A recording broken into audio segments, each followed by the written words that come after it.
skies and neon nights, controllers lit like fireflies. Old freaky gamer in the zone, level up the unknown. Game talk news, it's all a thrill, conquering worlds with skill on skill. Game on, game hard, streaming stars were never far. Game on, game hard, in this conquest we're avatars. Hello everybody, Mr. Mike here, and you are listening to the GamezAttack podcast here at OldFreakyGamer.com. This is episode 113, called Gaming Self-Assassination. I screwed that up again. Oh well, we're going to continue. No more takes. How's it going, everybody? This is the podcast about video games. What's going on in video games, what I've played in video games, the video game industry as a whole, good, bad, the ugly. That's what we're here to talk about, and that's what we are going to be talking about today. Oh boy. So we've been talking nonstop, week after week, on my podcast, week after week, mind you, about all the turmoil going on with Xbox and the studios and Asha Sharma, the Grim Reaper of for Microsoft on the Xbox and stuff. And I think also last week I got into a little bit with PlayStation announcing in 2028 that they're going to stop disc production for consoles. I think I talked about that last week. If not, we're going to talk about it a little bit today. I'm not going to be going too far into this stuff because there's just so much to talk about. And so many people and so many other podcasters already went through everything, every little detail, note, all that stuff. I will be picking out stuff here and there about what's going on currently as we speak as of this, what is this, July the 13th? Oh, the 12th. 13th is when this podcast goes out. So July the 12th, which is a Sunday, I will basically go through a short list, a quick list of what happened, what went down. Like I said, I'm sure you're listening to other people's gaming podcasts out there, so you heard this non-stop from every single person out there on basically the horrors, the stupidity most of the time on what's going on. But stuff like this, I guess, right now in the current state of things in this world, hardware, software-wise, mostly hardware, mostly chips and stuff, and the lack of people, because this is another thing they don't talk really too much about, and nobody's really talked about this, but also the lack of people that are gaming nowadays. And that's mainly, it includes a lot of things. People still play mobile games for some reason on phones and tablets and stuff, but, you know, a lot of people play only one game. A lot of people just like to play their Fortnite or their Roblox or Minecraft, stuff like that. So you got those gamers that just play one game and they're just sticking with that one game. And they love that one game so much and they don't really buy or get into any other games out there at all. So you got those people. And then you got the people that can't afford shit, that couldn't afford it before. And now that everything's ballooned up to the highest thresholds of cost, those people are not gaming. So and a lot of this, like I said, I've been listening to everybody else's podcasts out there. I'm still waiting on one podcast to hopefully come out this weekend or during the week to talk about what they think. But mostly across the board, a lot of them weren't talking about the human factor, meaning most people aren't gaming because of costs and they're not interested. A lot of people just aren't interested in a lot of games nowadays and a lot of different games coming out. It doesn't matter how good these games could be. A lot of people just don't care. They're not going to care. You're not going to get them to care. and it doesn't matter what cost is and stuff, you're just not going to get those people into gaming. Trust me. I know I tried to get some people into gaming and they're like, "Yeah, never game." I'm like, "Okay." But there's a lot of people out there that aren't like me, maybe you know, amongst I guess the very few in between that just play like everything that mostly comes out. And even I have a hard time of playing all the stuff that comes out. I love it because I love the sea of games, but sometimes it does get overwhelming a lot of times. But it's like, oh, I always got a choice. Always got a choice of this type of game, this type of game. I like playing this, that. But like I said, a lot of people just like their one game. I got a friend. I call him my brother from another mother kind of friend, and all he wants to play is one game, and that's Fight Night. That's his game. That's what he plays 99.9% of the time. He might play another game or try out another game, but he doesn't really stick with other games. He'll stick with Fortnite. As long as that's still online to be played, that's what he plays. And you can't get him or his other friends to jump into any other kinds of games because that is their game and that's what they play. And then, like I said, you got your Fortnites and your Minecraft people and your Roblox and et cetera, and that's their one game because they enjoy it. It saves them a shit ton of money because that's all they play, so that's all they have to worry about spending money on, and they got the hardware to play it. So you can't discount those people, but there's a lot of them. There's a lot of them around the world. And there's probably, like I said, because of costs, hardware, stuff like that. And the vast majority of people just don't game out there as like they used to in the earlier days. And a lot of these companies are going to be struggling, not just Xbox, but PlayStation.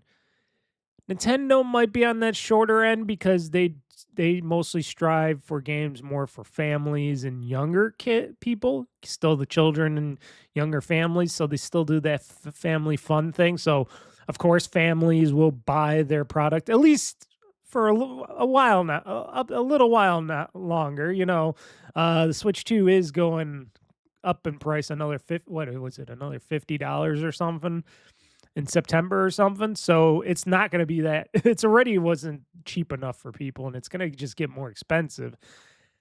I hate to say it, it is not a good time to be putting out games or making games and trying to put out games. It doesn't matter if they're big triple A's to your little indies, unless if you got like a fan base, a good fan base, and you got people that you know will buy your game no matter what when you put it out.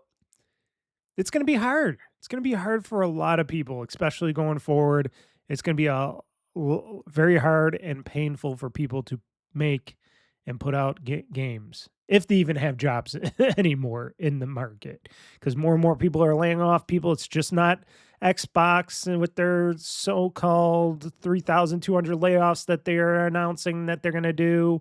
And I'll talk, like I said, we'll talk briefly about that stuff, but it is, it could be, it's a double-edged sword because it's a great time to be a gamer right now.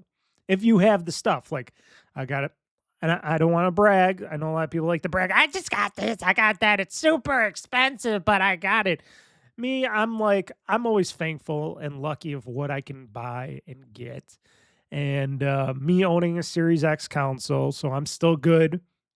Good till 2028 at least. We'll see what happens in 2028 and beyond with consoles and stuff like that. But I'm still good. Got my Series X. It runs great. Got my supercomputer desktop PC here, custom built, still running great. Can play all the latest, greatest games. Not in 4K, 240 hertz, stuff like that, but it plays them very well. They look beautiful. They play well. That's all I care about. I got my handheld, my Xbox Series X handheld from Asus. I love that ROG Ally. Xbox ROG LAX. There we go. I love it. I love what Asus has made. They make great hardware. That thing rocks. It plays all the games that I want to play. Handheld mode. I still got my Switch. It just sits in the dock, but I still have it. It still works. I can't say that much about the Joy-Cons all the time, but it works. Um, I do have emulators. I could play emulated games. Um, I don't play games on phones or tablets. I say that multiple times. I just don't believe in that kind of stuff anymore. Back when it was the earlier days of gaming and phone and tablet gaming, and it was playing like Plants vs. Zombies and stuff like that, it made sense to play it on a phone. But now when you got touchscreens on all your phone gaming systems and stuff like that and computers, it does not make sense anymore going into the future. But I do have the hardware and the capabilities to play most games out there, except for Switch 2 and PlayStation 5 games, let's just say, going forward. I mostly stick to Xbox and Xbox for PC and Twitch. I was saying Twitch and Steam, because PC for Steam and Xbox for PC for the Xbox PC and cross-play stuff. And then, of course, Xbox is my main console for gaming on that stuff. But that's the ecosystem I stick in.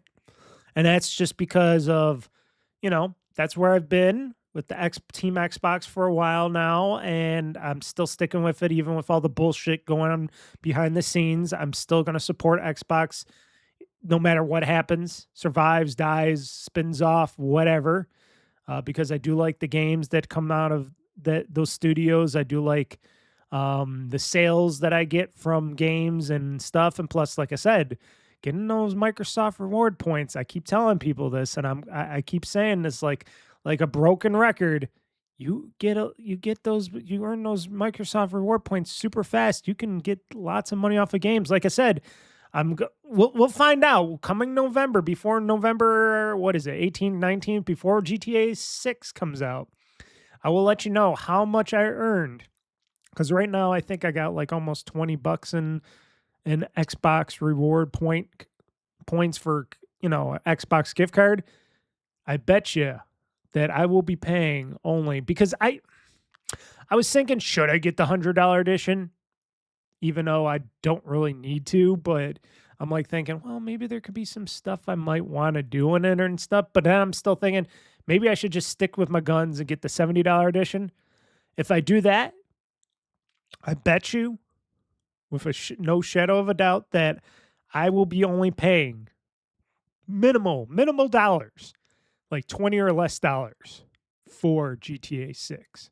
Now, if I get the $100 version, of course, I'll be paying like $30 or $40, give or take, because I know that's like another $20 or something. But give or take on what I get, I think if I get the $70 edition, I will be paying like 10, 15, maybe $20 for that game. Maybe not. Maybe I'll get it for almost free, But I'll let you guys know. Because like I said, if you keep earning it, it's easy to earn all these points on your phone, your computer, stuff like that, from searches, from playing games, from doing stupid tasks and stuff, and helping them train whatever their search and stuff is. You earn a lot of points very easily. You could sit on the pooper tooper and you can earn points very easily. I do that every morning. When I'm a pooping, I'm a earning. As sad and sick that sounds, like it pays to just sit on your ass and earn those points. So I'm just saying, as an individual that's been earning gift cards after gift cards after gift cards from Microsoft Rewards, even if they've been raising the prices of the rewards, lowering them and stuff like that, I've been still making tons of savings just from that. Beyond sales and whatever, earning gift cards, doing this. That's what helps me out. Even though I could just buy the game, I can afford to buy a game, but why not save some money? Why not save a lot of money? Why not get the game almost for free? And I keep telling people this, and I know some people get it and they'll do it. Some people just don't want to bother with it because they think it's too much of a hassle, which I'm going to tell you, it's not a hassle. It's not that hard to do. Anybody can do it. You could just give your son or kid the phone and they can just do it for you. It is a really good feeling when I'm like, oh yeah, I don't know. Cause like I said, purchasing Assassin's Creed Black Flag Resynced. It only cost me what, 20 something dollars or something around there, a little bit over $20 for a 70 to $80, $70 plus game. Only paying that much money. Now, no, I might be buying some stuff inside the Ubisoft Assassin's Creed Black Flag store. I usually do because they got this cool like Jade outfit and stuff for the ships and stupid cosmetic consumables and stuff. But you know, that's on me. That's just me wanting to put some extra money into it, even though I get the game basically for free almost, because $20 is like almost free for a brand new game like this. And playing it, it doesn't matter if I like it or I hate it, which we'll talk about in a little bit. It doesn't affect me as much because I'm not paying as much for it, you know, outright. But like I said, I'm going to be buying some consumables in the game, so you know I'm liking the game already. So yeah, so stuff like that. But like I said, there are game sales on Xbox. There's a lot of stuff going on usually, and Steam. Steam just had more Steam sales going on, and there was some stuff for American Truck Simulator, and I bought a whole bunch of DLC packs and stuff because I got more places to ride to and do cargo drops and stuff. So I got more of the states, and I got them at a really good discounts and stuff. I didn't buy them all the rest of the states because the rest of the states are still pretty high up there in the prices. But once they go down to like $5 or less, then I usually get those packs. And like I said, they had a big bonus pack with all the cosmetics and more states and stuff. And it was only like $13 for me. And I'm like, okay, $13. Okay, whatever. So I bought it. But, you know, between Steam and Xbox, I've been making out with really good deals, sales on games, independent games, and you know, games from other developers going on sale. And I just put them in my wish list. I take a look, they give me updates, and usually I buy them. You know, if they're at a good price that I want it, if I play them right away or not, you know, like them or not. That's how I do my gaming purchases most of the time. If it's a brand new game, if it's something like the upcoming Halo game, or which I'm not buying anything for it because the collector's edition got sold out right away of that. So I'm just gonna wait till it comes out on the Game Pass to play it. But for Gears of War, the new Gears of War game, I bought the collector's edition for almost $200. For that Fable game, upcoming Fable game next year, I bought the collector's edition for that. And I got the Steam version because they ran out of all the other versions because I was stupid and I waited because I didn't think it was going to sell out on the Xbox. It sold on the PlayStation, but I'm like, well, the Xbox is still on there. And I went, but then I found out I could still get my achievements from the Steam version. So I'm like, I'll just get the Steam version of it. I'm going to be playing this on PC anyway, so I'll just get the Fable Steam edition and stuff like that, and I'll just unlock my Xbox achievements through there. So no big worry. As long as I can get the Xbox achievements from the game, I do not mind purchasing the Steam Collector's Edition, and I get the cool statue and stuff like that.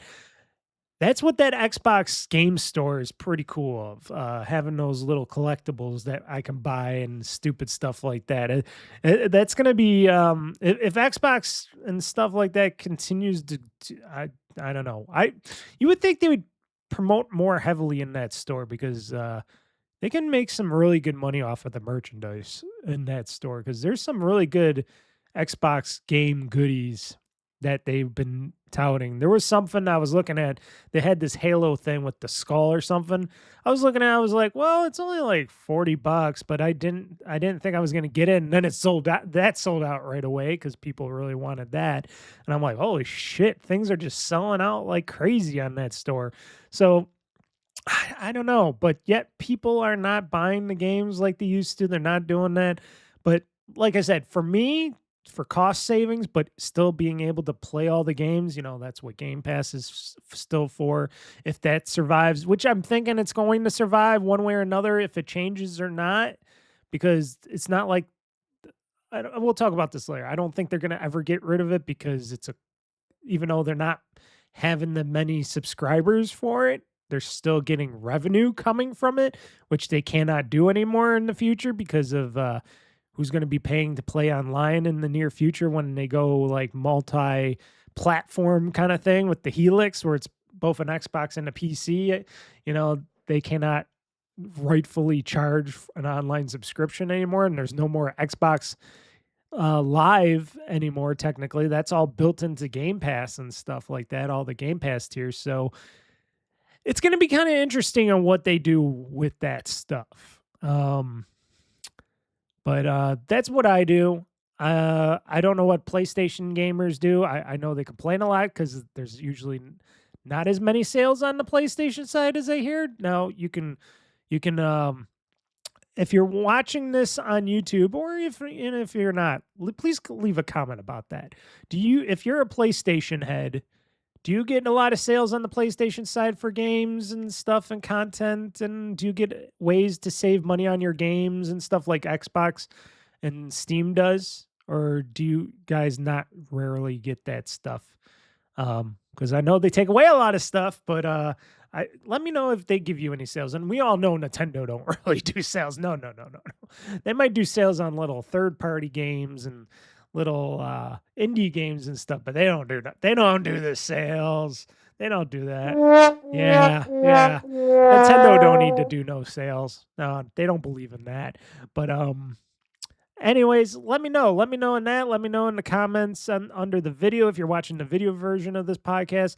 Let me know by emailing me at oldfreakygamer@gmail.com or on my Blue Sky or Twitter X account. You can go to OldFreakyGamer on one of those and leave a comment. Let me know. I want to know if people are saving money on the PlayStation side of things, or are you guys all, PC, Nintendo, or Xbox and stuff like that. We got to know. I want to know this stuff because, everybody's like, PlayStation. And then that's until they said they're going to get rid of discs. And then everybody's like, burn, PlayStation, burn. And I'm like, whoa, just get rid of one thing. And everybody's like, So yes. So Dark Days, like we were all predicting, and I was talking about over at Xbox. Xbox boss Asha Sharma, the crypt keeper of Xbox. The underling of Satan Nadella said that they were going to lay off up to 3,200 layoffs, including 1,600 that they did right away. And then the rest will be throughout the year or whatever. They will start laying off those people. And with 4 studios leaving for new management. So basically, the people that are so the layoffs already happened on July 6th, after the holidays, of course. What a great way to come back from a 4th of July holiday weekend, and you're like, oh, I have no job anymore. Or going into it and knowing that you might get shit canned, that's just really bad morale. It's like companies don't give a shit about morale anymore with their employees, especially at Microsoft. Microsoft, in general, is the worst morale corporation that I've seen and heard of a lot of times. Usually it's like, I don't know, somebody like EA or somebody or Ubisoft, but it's been mostly Microsoft with all across the board. And Microsoft, they want to lay off a whole bunch more people over there. They want to lay off like hundreds of thousands more people at the main part of Microsoft if they're not going to try to include more Xbox layoffs. But yeah, it's just really bad morale to work at that company. And it was and I know they always had that stupid business structure on how they do business over there. And I talked about that many times. I'll talk about it another time, but let's just say if you're not profiteering, giving them enough profit, then it doesn't matter how well you're doing, you could still get cut depending on how well it's the social structure over there. And it's a really bad morale thing. And I thought they were getting rid of that, but I guess Microsoft's like, and Satan Nadella is like, nah, let's keep it.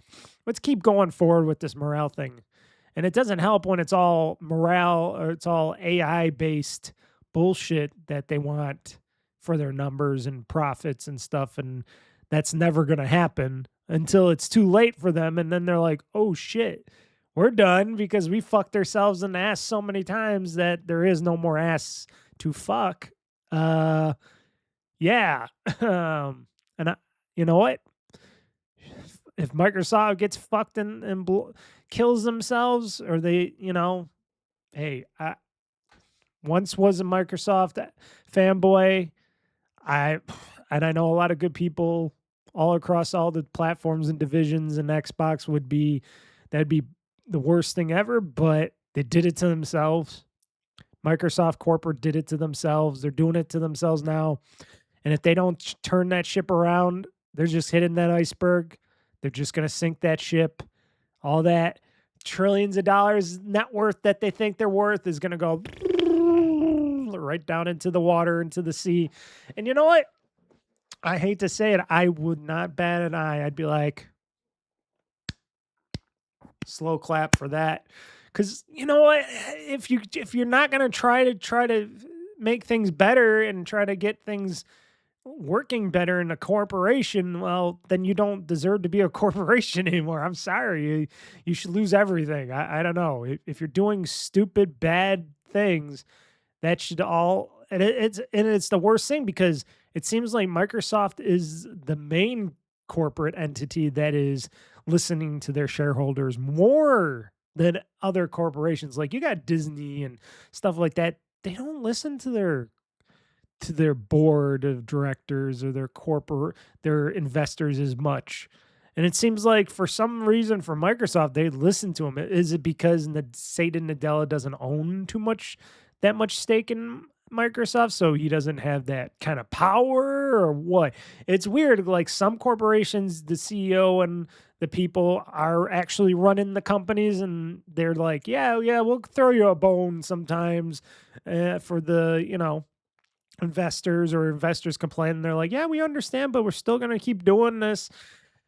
But then you got some companies that are like, no, our investors and people are saying no, and we got to do it no matter what. And it's like, it doesn't make sense. That's why I hate corporations. I hate them because they're run the worst of ways. It's all about mainly profit, which, companies are supposed to be profit. But if you have no morale and no actual foresight, and you're listening to a bunch of dumbos looking at numbers and shit all the time, and they don't know shit from Shamoa compared to for the products and stuff, and they don't give a shit about the products, that's a bad way to run a company. That is a bad way to run any company. If they're just looking at numbers and they're not looking at what makes that company worthwhile, yeah, they deserve to lose all their money. Yep, all those shareholders at Microsoft, you all deserve to lose all your money. Every fucking penny, because you all fucking suck. And you're just hurting that company because you still helping them push that fucking AI bullshit. And you should say, hey, Nadella, put that AI bullshit aside. You could still do it, but it's got to be on a way smaller scale. You got to focus on the main money makers in this company. It doesn't matter if we're making piles of money or what. You focus on strength, stability, and eventually you could do a little growth if it's possible, but you got to focus on the company because this company will go and sink.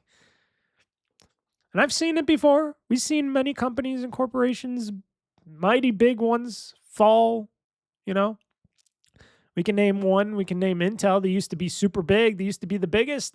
Nobody could touch them.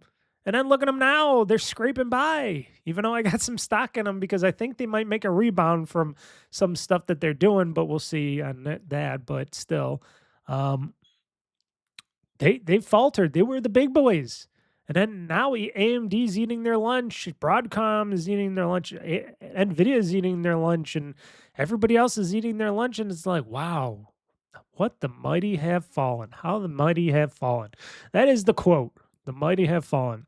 So back to this. So Self and Midnight developer, Compulsion Games. Psychonauts developer, Double Fine Productions will return to management to transition to independent studios with which they will be getting their full IP, their IP catalog, and with some runway funds for their next games. Sharma stated, so that's okay. That's good. Unfortunately, because even though if Compulsion Games and Double Fine, which is Tim Schafer's studio company, even though they're going to independent, I don't know how much longer they're going to survive. Even if they do have some runway cash and they do get their IPs and stuff back, because those games were in trouble from the beginning when Microsoft bought them. They were running out of money. They were needing money. They were needing to be purchased, especially Double Fine when they were doing Psychonauts 2. They were on the verge of, what can we say, like a bankruptcy in a way, because they would have made the game with, even though they had the, this money from Patreon or whatever it was from their patrons and stuff. But in the end, even if the game was made the way it was originally going to be made, they would have just made it and they would have had a closed shop. It would have been their final game. It would have been their swan song of games. And even though Tim Schafer is like an icon of the gaming industry and all that, as a business guy, it seems like a lot of his business decisions do not pan out. And I don't want to put shade on him, but unless if he can get some more little games made out of his studios to make some profit for that studios for Double Fine and make some new big games that will work for that. Now that he's going back to independent development again, how much longer can Double Fine Productions survive? And Compulsion Games, they needed Microsoft after the We Happy Few. This was before South of Midnight. Then they were there at Microsoft. They made South of Midnight, which I think is a fantastic game. I think more people should be playing it, and I think people should have been. I would have loved the South of Midnight too. I was hoping they would make a sequel to that, but who knows now? And I don't know where they will go from here because they were in trouble as well. So,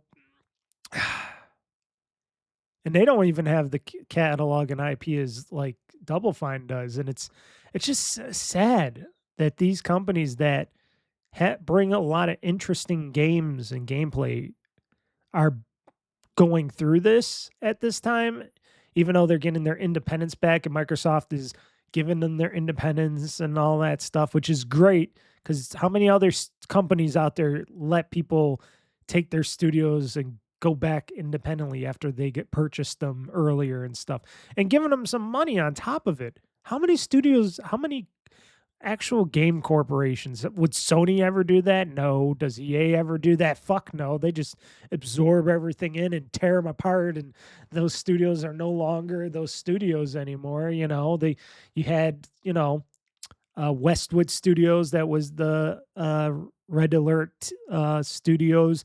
They got taken by EA and then they got dissolved. You got Criterion Games that went away.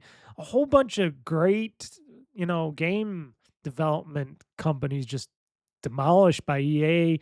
Ubisoft, they just kill off studios. Nintendo, they use more of their outsourcing and stuff, and then the little studios that they do own, they just either they're there or they're gone. Microsoft and Xbox, they're the only ones I know that give back studio independence. Like Bungie, that was crazy at the time. Everybody says, oh, that's freaking crazy. You're just letting them go be independent again? Okay. Oh, thanks for some of the games. Bye-bye. Bye. Have fun making the Destiny series that eventually you go to Sony after all that time. First, you went to Activision Blizzard before they got bought by Microsoft, and then you got pushed out basically by them because you weren't making enough money for them and they didn't want you. And then Sony bought you, and now you're getting dissolved by Sony. And it's like, yeah, that's what happens. That's what happens. And it's a sad shame, but and I hope I'm wrong. I hope I'm wrong about Double Fine and Compulsion, but I don't know. I have no idea. But can we know about anything? Also, meanwhile, Hellblade developer Ninja Theory and State of Decay developer Undead Labs have entered some early terms to join new ownership with funding to complete and grow Sunya, which is Ninja Theory's Hellblade 3 game, technically, and State of Decay 3, which is for Undead Labs, which will probably not be on Game Pass, apparently, I hear now, for these, at least with State of Decay 3. I don't know about Sunya, because they did show that game at the games. Well, they did show State of Decay 3 also at the games showcase. And then they did state at the, didn't Asha state that at the game showcase, everything that was shown there would be coming out and they would be on Game Pass? So basically, they're breaking one of their promises when State of Decay 3 will not be on Game Pass or Sunya. But I didn't hear nothing about Sunya. I heard about State of Decay 3. And note, I don't play any of those games from State of Decay. I never played any of the State of Decay games. They're just too... I like busybody games, but they just look too busybody to me. You got to have group of people to play that with, and still it's just like, yeah, I'd rather watch people play it instead of playing it myself. I got other zombie games that I like to play with shooting and stuff like that, like World War Z and stuff like that. So and then there's Arcane, which is a part of id and Blizzard, id and all that from Bethesda and stuff like that. So right now, that Arcane will now see its management enter a required consultation with its works council to review potential strategic options, because they can't get shut down or anything or lose any people yet because of French labor laws. So they're basically protected, but they are looking to see if they'll either sell or spin off the studio. And there's still no word on the Marvel's Blade game yet. We haven't heard anything about that, which I think is a big misstep for Asha Sharma and Xbox if they let Arcane go and did not try to get that Marvel's Blade game made, because I think that would be good for Xbox as a whole. But they're not thinking that way, because, of course, Asha Sharma and them do not really care too much about the Xbox IPs and stuff like that. They don't care about legacy IPs, stuff like that, and they don't care about game studios as much. They just care about the numbers and the balance sheets and stuff. And when you got a soulless leadership of a company. Now, note, Phil Spencer, he had his problems. He was too nice. He was the nice guy. He came from game development, and he took all what he learned from many, many years of game development, software and stuff like that, and he was the nice guy. So he let people get away with a lot of stuff with these studios, which helped bring it into this stuff. But he tried his best to get as much IPs and ideas within these Xbox game studios that he bought and did all that stuff. Maybe like they said, they bought too much. But what would be too much? Like, if they did not buy Activision Blizzard, what would happen to Activision Blizzard? Would Sony potentially try to buy it? Or would they continue to run till today independently? What would happen to Activision Blizzard if Bobby Kotick didn't get it sold off to Microsoft? And they did all the fighting and stuff, and all the big turmoil. Oh my God, no, Call of Duty's got to be on everything. But yet Call of Duty was sliding off. And I think that's mostly, and people will not agree with this, but I think it's because maybe they should not make a Call of Duty game every fucking year. Maybe they should do it every 2 to 3 years and let these games get thought up better and make them better, good as ever. Before, in the early days, we didn't have Call of Duties every fucking year. It was like every couple years or something like that in the early days.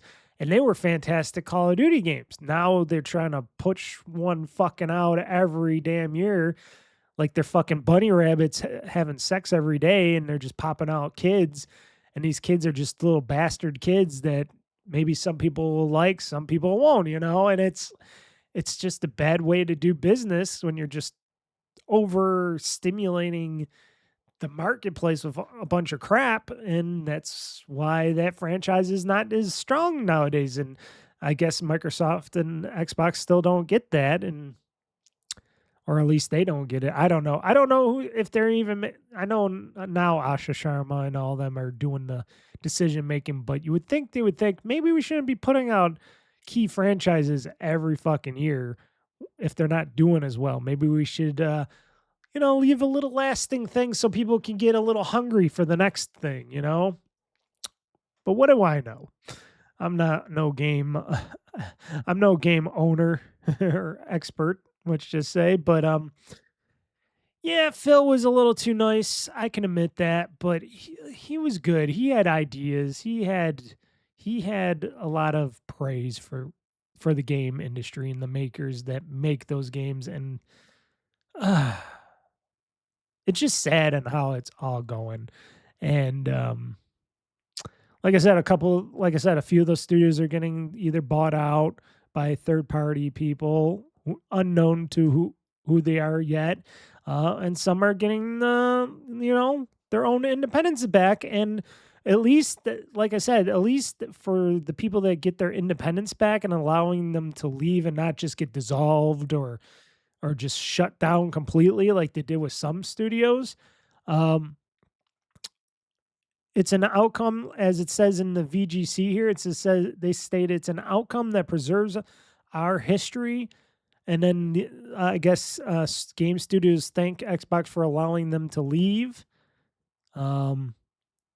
And stuff like that. Like, people are actually happy, and it's some good faith on Xbox's part for allowing Asha Sharma to allow some of these people to just leave and get their independence back, and to give them a little bit of money and whatnot. We do not know how much money, probably not enough, but something, and their IPs back and stuff like that. And also allowing others to get bought out and stuff, instead of just shutting them down, letting more people off that they are letting off inside Xbox. And I'm sure that says something to the outside people out there, maybe a little bit. But who knows? It's a bloodbath. It's not the only thing that's getting a lot of cuts. Ubisoft announced cuts. I think PlayStation announced some cuts as well, including disc cuts. But yeah, Ubisoft, they're in their own little turmoil right now. They're still figuring things out. A lot of people are going to figure things out. And like everybody was saying, it doesn't matter if it's Xbox that's in turmoil. They just weren't prepared for what happened after stupid COVID and bullshit like that. They weren't prepared for anything like that, so they weren't ready, and it kind of hurt them in this long run right now. And they're trying to catch up and try to think of how to get this business strong again if they can. But then you got Sony, Nintendo, all these other game studios out there. They still got money. They had games coming out at like certain right times and stuff. A lot of these studios, a lot of these game companies will eventually find out how bad it's going to get, especially when hardware is non-existent right now, money's expensive right now, and people are not buying as many games and systems to play those games on nowadays. And I think the trickle effect is not just going to be Xbox, but it's going to trickle down to Sony, Nintendo, more to Ubisoft, EA, depending on if EA gets sold off or not to the Saudis or not, and a whole bunch of other studios worldwide. Everybody's going to be affected, the whole industry. And depending on how strenuous that's going to be, we'll have to wait and see. Because, depending on how many... Another thing, I wonder how many copies of GTA... I know they said, it's the fastest selling GTA or whatever. GTA 6 is selling incredibly well, but we're not seeing like any pre-order numbers yet. Like I haven't seen the pre-order numbers yet for GTA 6 come out of Rockstar. I forget if they even say, they probably don't say any numbers because they don't, at least not yet right away. They probably do, and even if they're not as good as they would think, that if it's slowing down or something.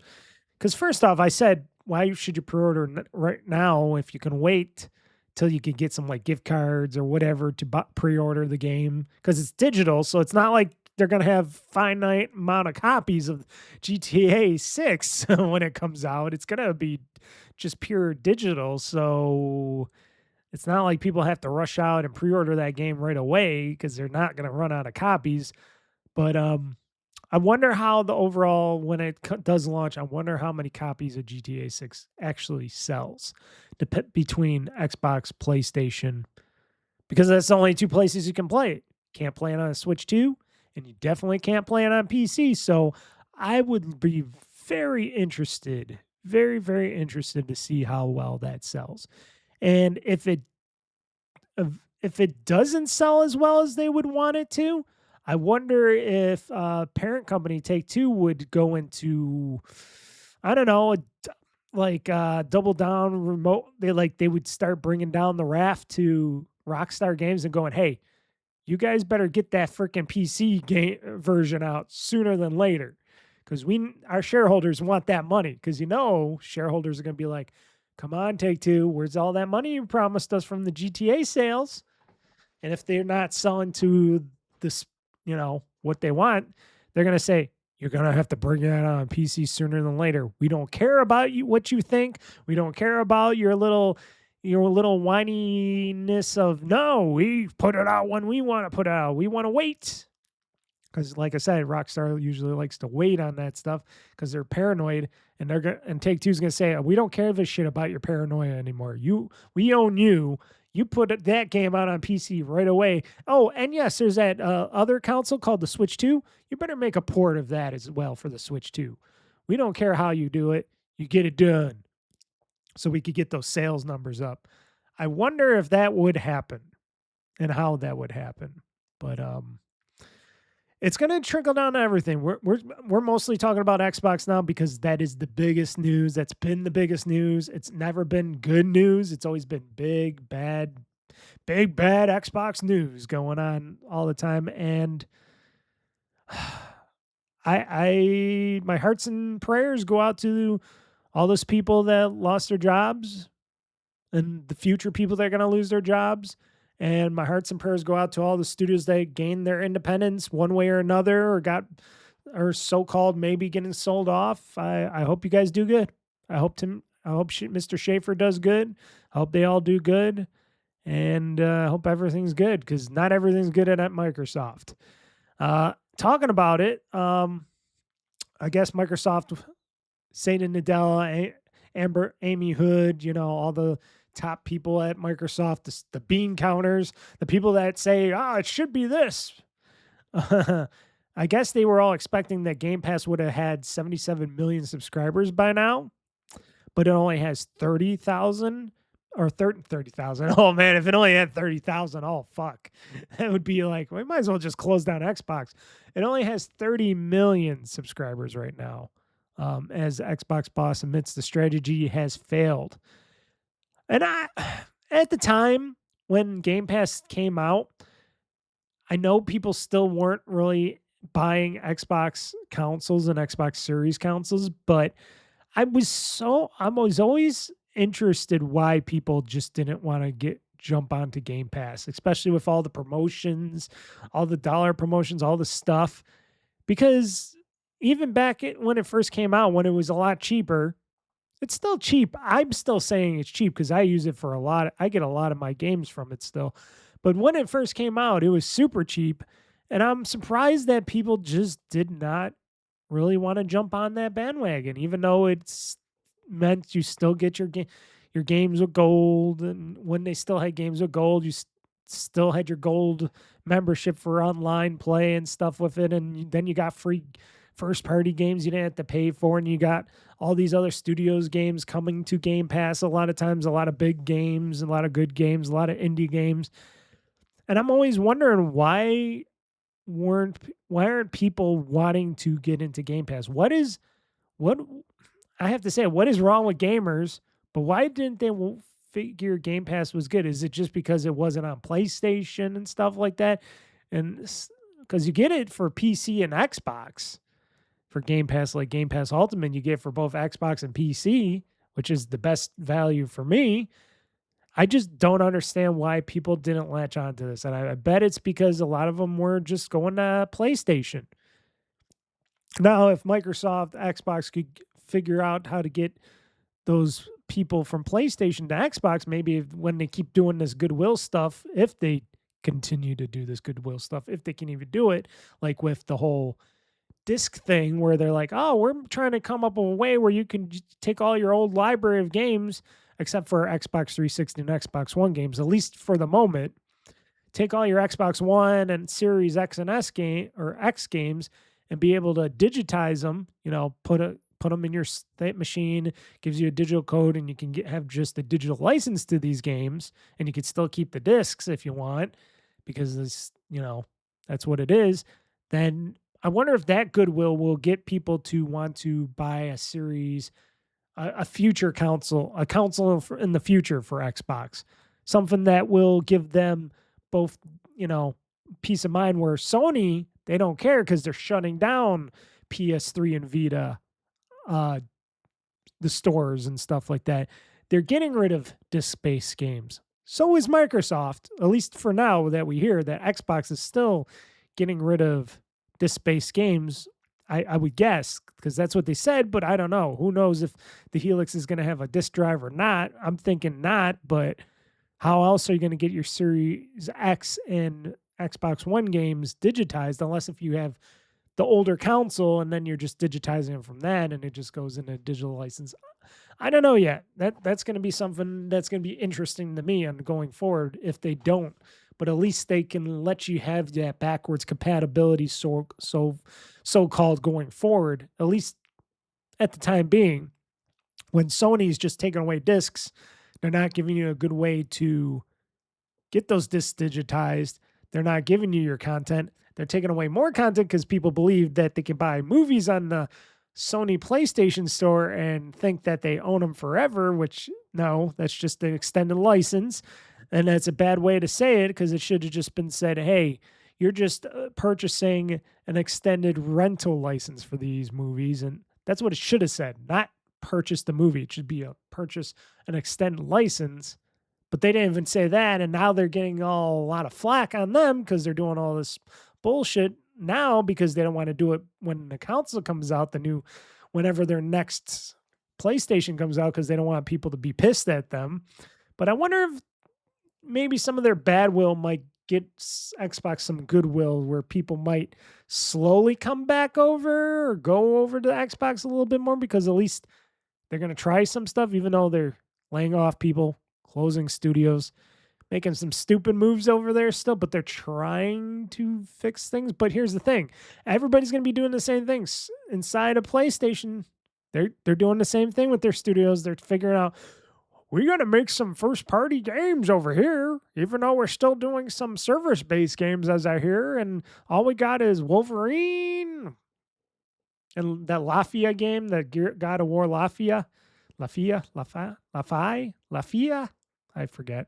That was close. Lafia. But still, I don't understand why people never went onto Xbox Game Pass. I know some of those whiny little people out there say there was never anything good on Xbox Game Pass. I'm like, what are you talking about? You had games from every genre, all the first party games, and you got games coming out from third parties, from big studios with good reputations, and games coming on Game Pass over the years, and you still say there was nothing on there? Then you're not a gamer. Then you just don't like any games. Then you don't matter, because you just don't like games. And the games that you do like, you should just, okay, go buy those games, because don't say that there's nothing ever good. It's just nothing that you like. And it's like, you got bad taste and you're not a gamer like that. So I don't know. It was just hard for me to. It's always been a weird thing that I couldn't wrap my mind around why people just didn't want to join Game Pass. Because I thought it was always the best deal in gaming for me. For somebody like me that wants to play as many games and have as fun with many games as possible on multiple platforms and being able to have crossplay this and that and do this and that. It was astounding that not that many people have done. And then when they did that stupid $10 price hike, then they lost a bunch of a few million of those subscribers. I think they said maybe up to 3 or 4 million. Did they say? Let's see here. I don't know if it says that here, but yeah, they had 34 million. So 4 million they lost, I guess, because they said in February 2024 they had Game Pass was known to at least have 34 million members. So they lost like 4 million people when that price hike happened. And I guess those people were so burned by that little $10, even though they spend more than that on a coffee every month. Because I said even $30 a month was still a good price point for Game Pass, at least for me on what I play from it. But like I said, I think they went about it the whole wrong way. They should have said first, oh, we got to raise Game Pass. Eventually it's going to go up to $30 for Ultimate Edition, but we're going to have all these other tiers to make it cheaper for you guys to do it. But eventually we're going to raise the price for Ultimate Edition to $30, but we're only going to do it like, $2 a month or something. We're going to raise the price, or every other month or something. They could have did it like that instead of just slapping down $10 onto this, $5 onto that. They could have just did it a little bit incrementally, instead of just slapping on a thing and banishing and causing a lot of people to overreact and go, because I always said, I think Game Pass Ultimate I think the price point that it should be at is $30 because you get your Game Pass games for your Xbox and your PC, and you get everything else that comes with it, with Ultimate and stuff like that. And I think it's a great value. I think for somebody like me that plays a lot of games, I think it's a great value, and I was willing to pay the $30. That's why I never quit Game Pass, because I'm like, it's still worth it to me. And if it wasn't worth it to you, you could have just dropped down to another tier or something. Why not? If you didn't play your PC games or whatever, you could just went to the Xbox console tier or something like that. So they gave you options to do so. It's just people just overreacted on that, and it was Microsoft's and Xbox's fault for doing it that way, and they could have did it a different way. But yeah, a lot of bad decisions. And still a lot of bad decisions. But Undead Labs reportedly won't be required to bring State of Decay 3 to Game Pass, Xbox Game Pass after the Microsoft sale. So who knows if that's going to be coming on Game Pass or not.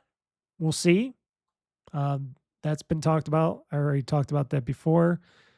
As Xbox tries to sell or close Arcane, the future of Marvel's Blade remains unclear. We still don't have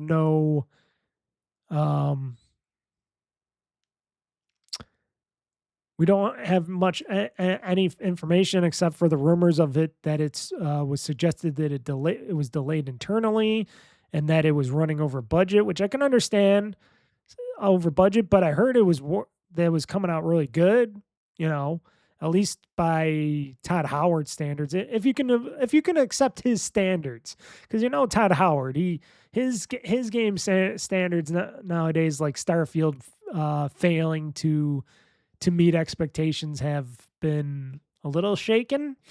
But if some people are saying that game was looking good and it was coming out good, I don't know. You want a Blade. Here's my feeling. Of course, Marvel's Blade would be expensive because you got to pay licensing fees to the brand, to Marvel and Disney, to use the license. 2, you got to make sure that game comes out looking great. You got to look at the Wolverine game from Sony and them.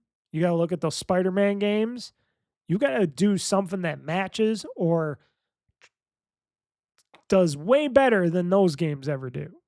You're going to make sure this game says, hey, we can do this over at Xbox Studios as well. We can do it at one of our studios as well and make one of these Marvel games, and we can become one of these players. Because, shit, I would love to play a Blade game. Will I ever get to play a Blade game? That's still up in air. I hope I do. I hope that Asha Sharma and them don't fuck over Arcane's Lion. What is it? Lion? I hope they just keep them and say, hey, let's just get this Blade game made. Come on, guys. If you keep focusing, like I'd be like, hey, if you can keep focusing on this Blade game and you keep working on this and get it out at a decent time, we'll keep you. We'll let you stay for now. But I don't think she thinks that way. I don't think she thinks that way. And I think she thinks, no, it's just one of those things because she does not care about the IP. Like I said, she's the Grim Reaper here. She does not care about the IP. That's why Satan Nadella brought her from all on high to come down to here because she's just does what she needs to get done. And that's all she's focused on. She's like, oh, if I can figure this stuff out, figure out the gaming thing, I can just cut all this, do all this, and do all this. So she's thinking like a Terminator in a way, and she's systematically just cutting this, that, and killing this and killing these IPs off and all this stuff, but not thinking with any heart or anything else saying, this game's looking like it's coming out good. People believe in this. Let's see what the chatter is online or something on what, oh, is this game looking good? Okay, this game's looking good. This looks like a game that's going to sell good or be a good Game Pass game. She ain't looking at that shit. She's just looking at numbers, spreadsheets, and hasta la vista, studio. You're out of here. That's all she thinks about. And that is a cold, cold way. That's a cold woman. And she's going to get a lot of flack for what she does. Because everybody's eyes are on her. It doesn't matter how successful she could become. She's going to be hated by a lot of people. And you don't, out of anybody you don't want to be hated from severely is probably gamers. And I don't know if she knows that. I don't think she remembers Gamergate or anything like that, or if she has any clue about that. She's got to be careful because this could potentially come back at her. Because gamers around the world can be really fickle people, as we hear over time. And shit could come back at her, and she probably would be like, oh, shit. She would be that sacred lamb that they put out there. If she doesn't think carefully and she just lets more and more studios and more people go, because they're letting go veterans, people that have been with, Xbox and these game studios for a long time now.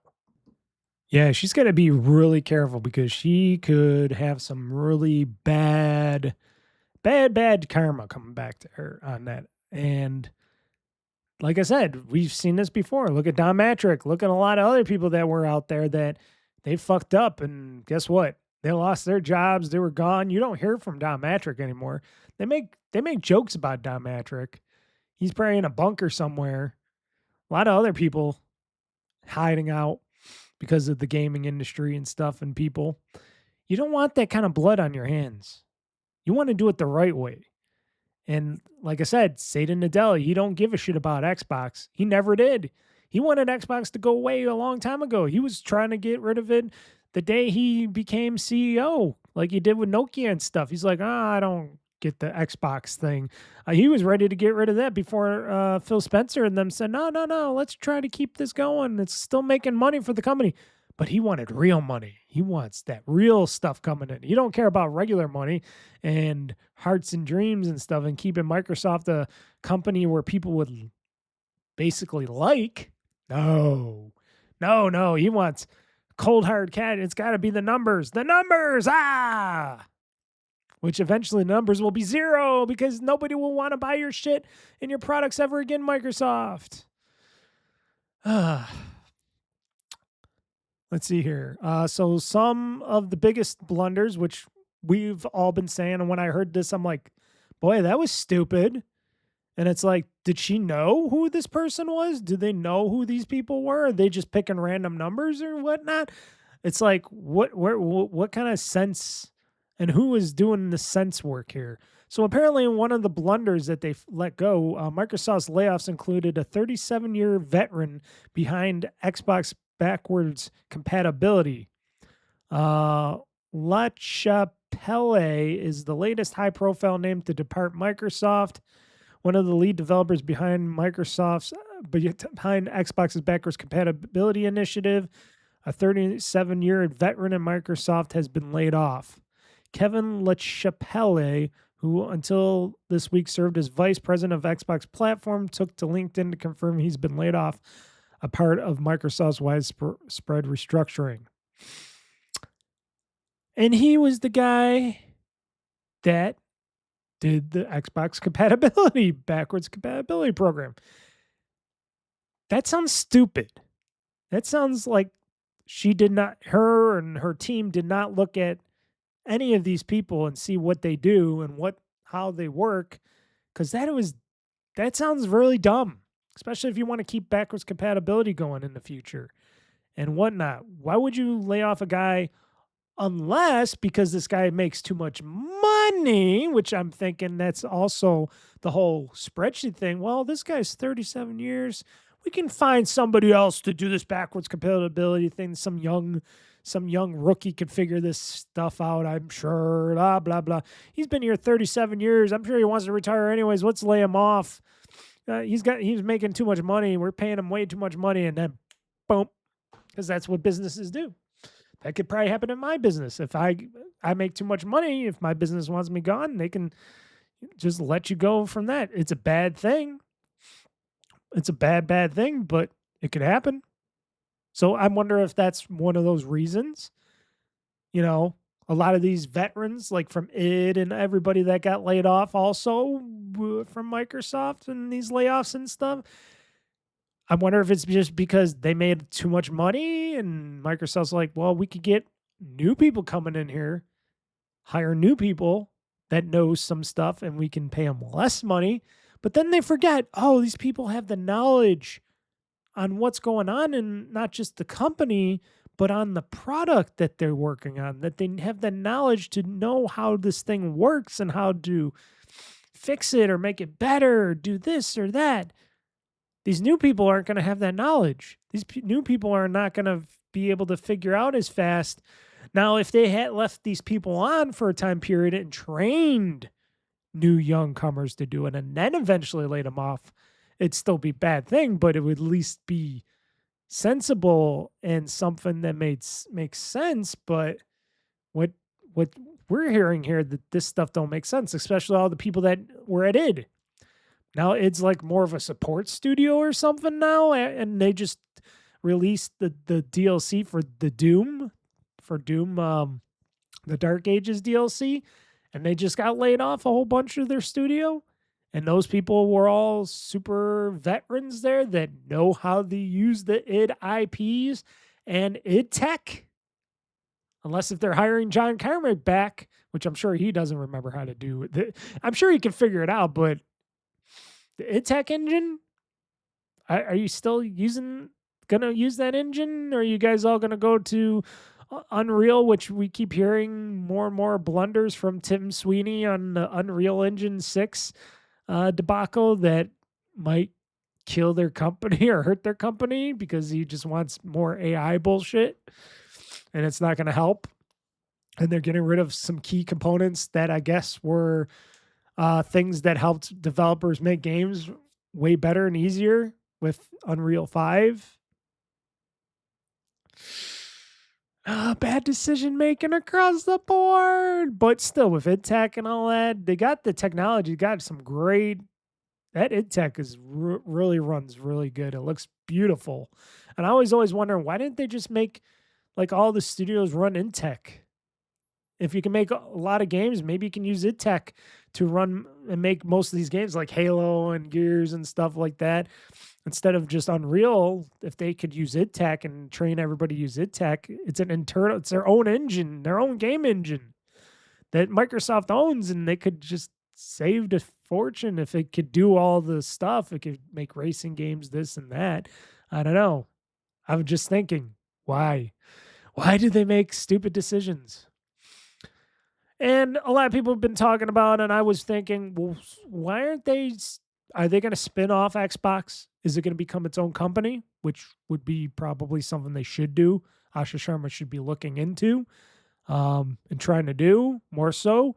And then other people are saying, well, maybe they're trying to get rid of as much extra weight and extra people and extra cost and stuff and trying to spin up these games and stuff very fast because they might want to sell Xbox. And I'm like thinking, at first, I'm like, well, first, who could buy Xbox out there besides Elon Musk? I don't think there's many people that would be willing or able to buy Xbox unless if it's like Elon Musk. And if you're going to try to strip Xbox and then sell its parts, that seems pretty bad.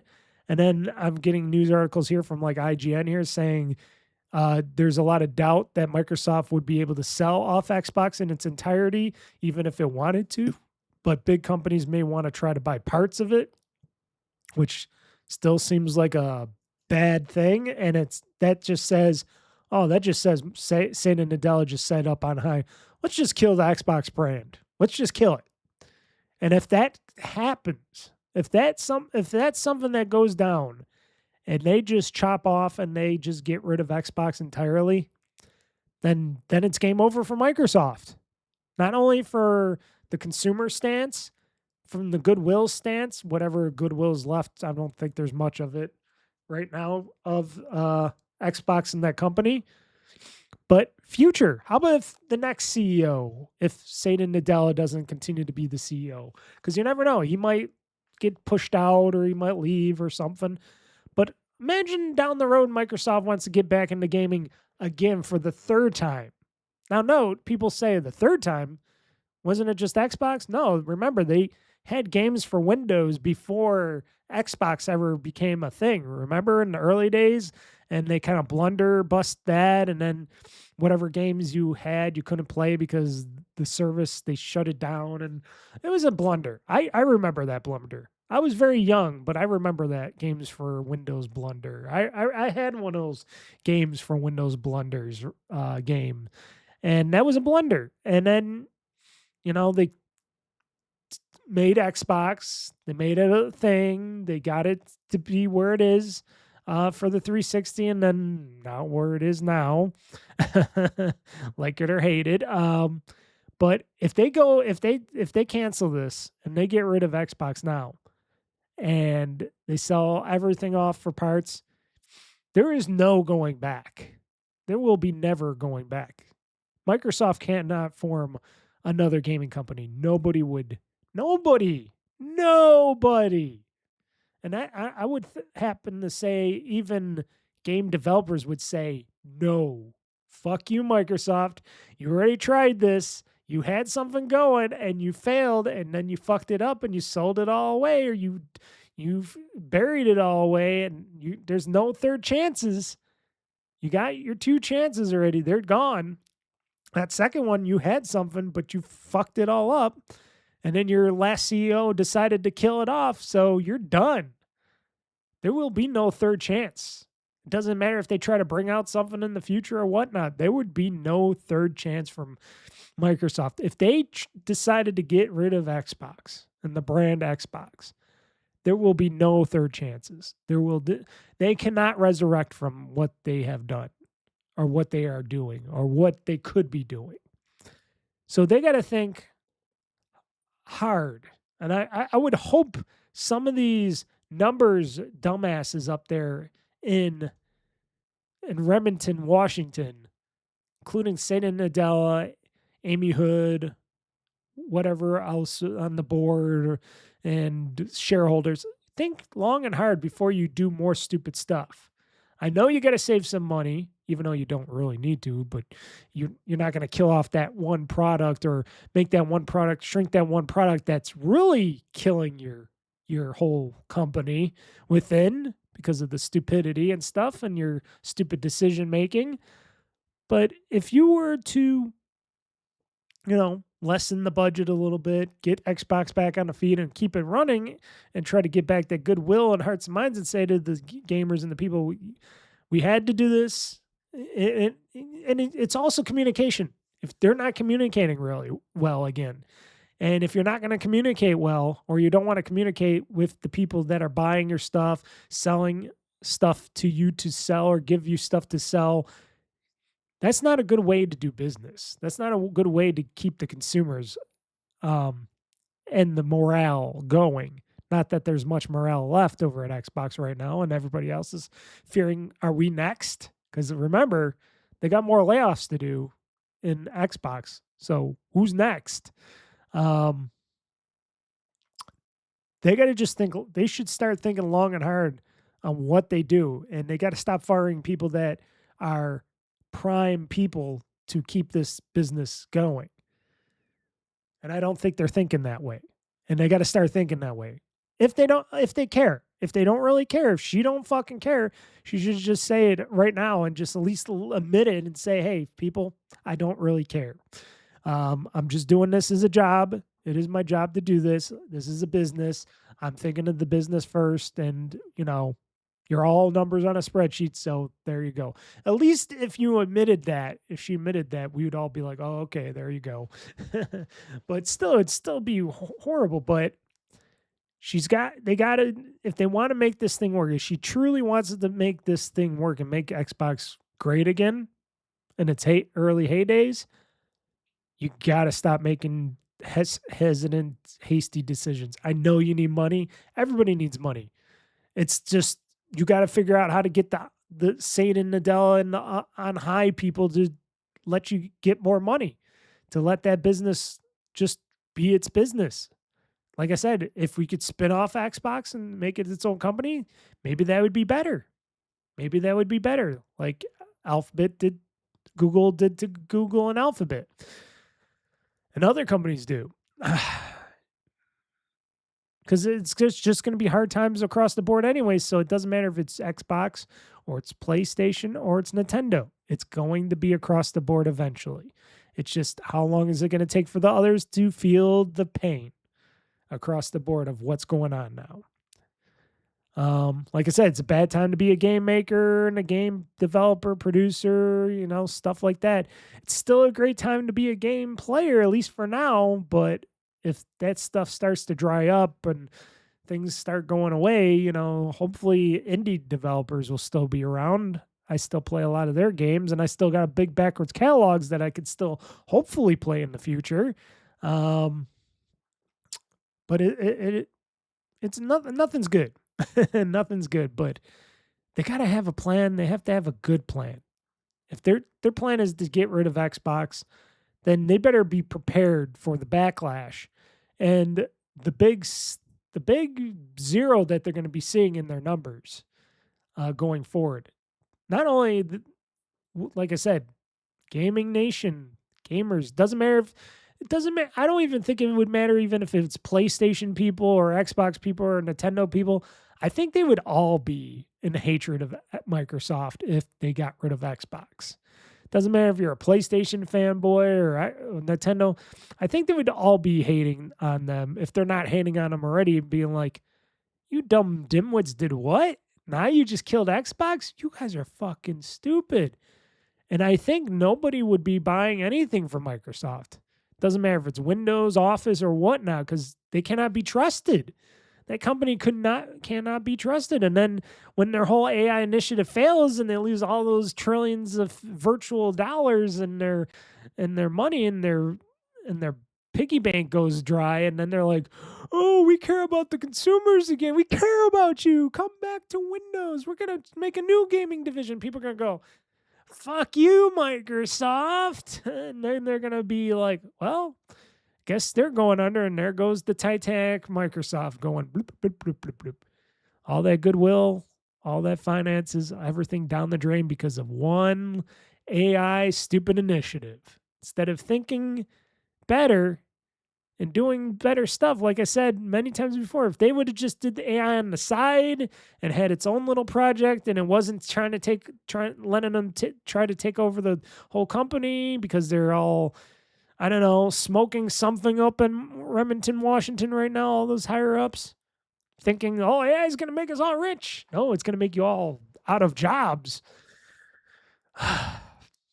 Okay, enough talking about that. Let's talk some Sony shit with everybody complaining about Sony too, on how they taking away people's movies from the storefront, which I'm hearing maybe people sue for that because they should, even though technically, because technically, if it says to purchase the movie and not just, and it has a rent and a purchase, if you're purchasing something, technically you should be owning it, but you don't because it's on their servers. And if they're not going to let you see your movie on from their servers and they block access to it because they don't want to pay the royalty fees anymore for that, that's on them. If it was a renting thing and it just says rent for a long period of time, if it actually stated that, oh, this is not really purchasing, this is just a rental license for an extended period of time until the license goes out, I would say, okay, that's on the consumer for not reading the fine print and stuff, but they don't say that. The only way you can own something digital, that doesn't matter if it's a game, movie, or whatever, you don't truly own it unless if you can download it to your hard drive and you can play it offline or something like that. If you could play that digital movie, that digital music, that digital game offline, that's when you truly own it. You don't truly own it if you have to ping to a server to get it to play, or if you have to, do something that requires server access. Because if they take the servers offline or they take the license and they pull the license in the server, they do their stupid bullshit that makes it inaccessible, then you don't really own that content. Now, I don't purchase movies online. The only time I purchased a movie online from Amazon, I think it was twice, it was just because I was renting it, and it was actually funny. Funny thing was, to purchase the movie was cheaper than to rent it at the time. I don't know why that was, but I purchased like a movie to watch it, just to rent it because it was cheap enough, and it was at a time I wanted to watch that movie, and I'm like, I'll pay the $20 to rent it. And I eventually got it on Blu-ray anyways, but I wanted to rent it, so I bought it. And I have two movies. They're still on there. I'm surprised the one of the two is still on there that I've ever purchased. Otherwise, I think I have like a show on my Xbox 360 that still works from Hogan Knows Best. Remember that show with Hulk Hogan and his family? They did the whole the Osbournes thing where they did Hogan's Knows Best. And I had one episode of that I purchased. It still runs. It still works because when I booted it up, it was still working, surprisingly enough. So that made me think, oh, I actually own that show, that episode, because I still can play it. And I wasn't even online. So I was still able to play that show because I still had that show on my drive and I was still able to play it. So technically I own it in a way. So, okay, that still works. And because Microsoft got rid of all their movie and TV show renting and selling capabilities, was it a little while ago? I think it was last year or something. They got rid of doing that stuff because they knew that it was costing them probably more money than making, that they didn't want to keep those deals going. And it makes sense because you got all these Netflixes and stuff like that and bullshit that people will eventually find out that they're all not as good as they used to be. But for like music and stuff, when I buy my music, I get an MP3. Doesn't matter what store, if it's Amazon or Apple. If I ever did do Apple, I mostly just do Amazon because they sell MP3s on there. I get it. I can download it. I can play it anywhere I want it. I have it on my hard drives. I own it. Doesn't matter if their servers go down or what. I own it. It's a digital good that I own. That's what should be for movies. If it's a movie that you're supposed to own, you should be able to download it, be able to move it and play it anywhere else. It should be on an MPEG 4, MPEG 5. But they don't do that because you don't really own it. So people got to understand that. And for games, you don't own them unless if you can't move them and play them offline and move them to a hard drive. That's all I got to say. And now that Sony's killing the discs and stuff, it's pissing off a lot of people apparently. And I guess there's a petition with 165,000 signatures, at least of this article on VGC, saying Sony goes quiet as "Don't Kill the Disc" petition reaches 165,000 signatures. I don't know if those people are people that buy PlayStations. But Sony ain't saying anything because they don't care. They're gonna not put a disk drive in their next PlayStations because they want to go all digital because they want to control the purchasing environment on their storefront and the sales and purchasing environment. And you know, I can't say I blame them. I blame them for not being clear or not being like, hey guys, we're going into a world where we're gonna only go digital. I know people that, but at least they could have said a statement saying, explain, we understand you love your discs, but here we're going, the future is here. We see more people buying digital content from our stores instead of, renting, instead of buying discs and stuff. We think this is better because you're still ending up downloading bigger portions of the games offline anyways instead of discs. So why have a disc? And if we wanted to put the full games on discs nowadays, we'd have to have more than one disc in your case. It would have to be like 2 or 3. And these discs can get a little expensive to make for Blu-rays and stuff like that. I can understand that, maybe. I don't know. I don't know how much it costs them to make it per Blu-ray disc out there. I'd have to look it up. But anyways, they can come up with a thing saying, hey, we just felt this would be better. It's time to enter the digital future, even though we just killed the PS3 and Vita stores, or eventually those stores are going under. And good luck at being able to play all those games. And we don't have no real good way of backwards compatibility on the PlayStation because we just want to sell you games. But they could have made it out to be better and just say, hey, we just felt like this would be a little bit better. And the way we're going to design the next PlayStation is better to have the disc drive out and stuff like that. For collector's editions and stuff, we could give you a key code in a box with your collector's edition if we still do collector's editions and stuff. They could have worded it like that. They could have also said, well, we understand this is going to make a lot of people upset. And we're sorry for that, but that's just how it's going nowadays. And it's a lot. It'd be a lot easier for us to do, a lot easier for us to keep the games updated for you guys and make the games the best we can and not worry about how to stamp these games and how to crunch them onto discs and stuff like that. They could have said it in that way. If they would have said it in that way, maybe people would have been less pissy about it, but they didn't say it in that way. And that's what got them in trouble, on top of people losing their movies and stuff and them killing the PS3 and Vita stores eventually. So, yeah, Sony not doing good with their talking because they're Sony. Like every corporation, no corporations know how to talk to their consumers, even though they should. They should have good PR departments to be able to message this stuff to people, but they don't. But, yeah, they're getting some backlash. I don't think that's going to be enough backlash to cause people to not buy PlayStations in the future, even though I always hope that, because I would always hope they would jump ship and go to like Xbox or something again. But because Microsoft's doing a lot of blunders themselves, even though them saying that they're trying to get a thing where you could get a digital license for your game discs before they go all digital, that's a good thing. But who knows if that's ever going to happen. But still, everybody's in a blunder. And then it's like, well, we could go to Nintendo, but they never have any game sales. They don't always have the first-party games, and it's Nintendo, so you never know what Nintendo's going to do because Nintendo does what Nintendo does. Fuck. So, yeah. Just bad. Bad all around in the gaming industry. I hate, like I said, I hate breaking bad gaming news, but that's what's been happening. And 2028, you got till 2028 for your game discs, people. Like I said, as for me, I haven't been really purchasing any physical game discs for a while. Like unlike the PS3 discs that I just purchased from, and that's an old console. I purchased some PS3 games on discs. That Gears of War Collector's Edition does come with a game disc, which is weird because I'm like, oh, I thought it would come with a game key code.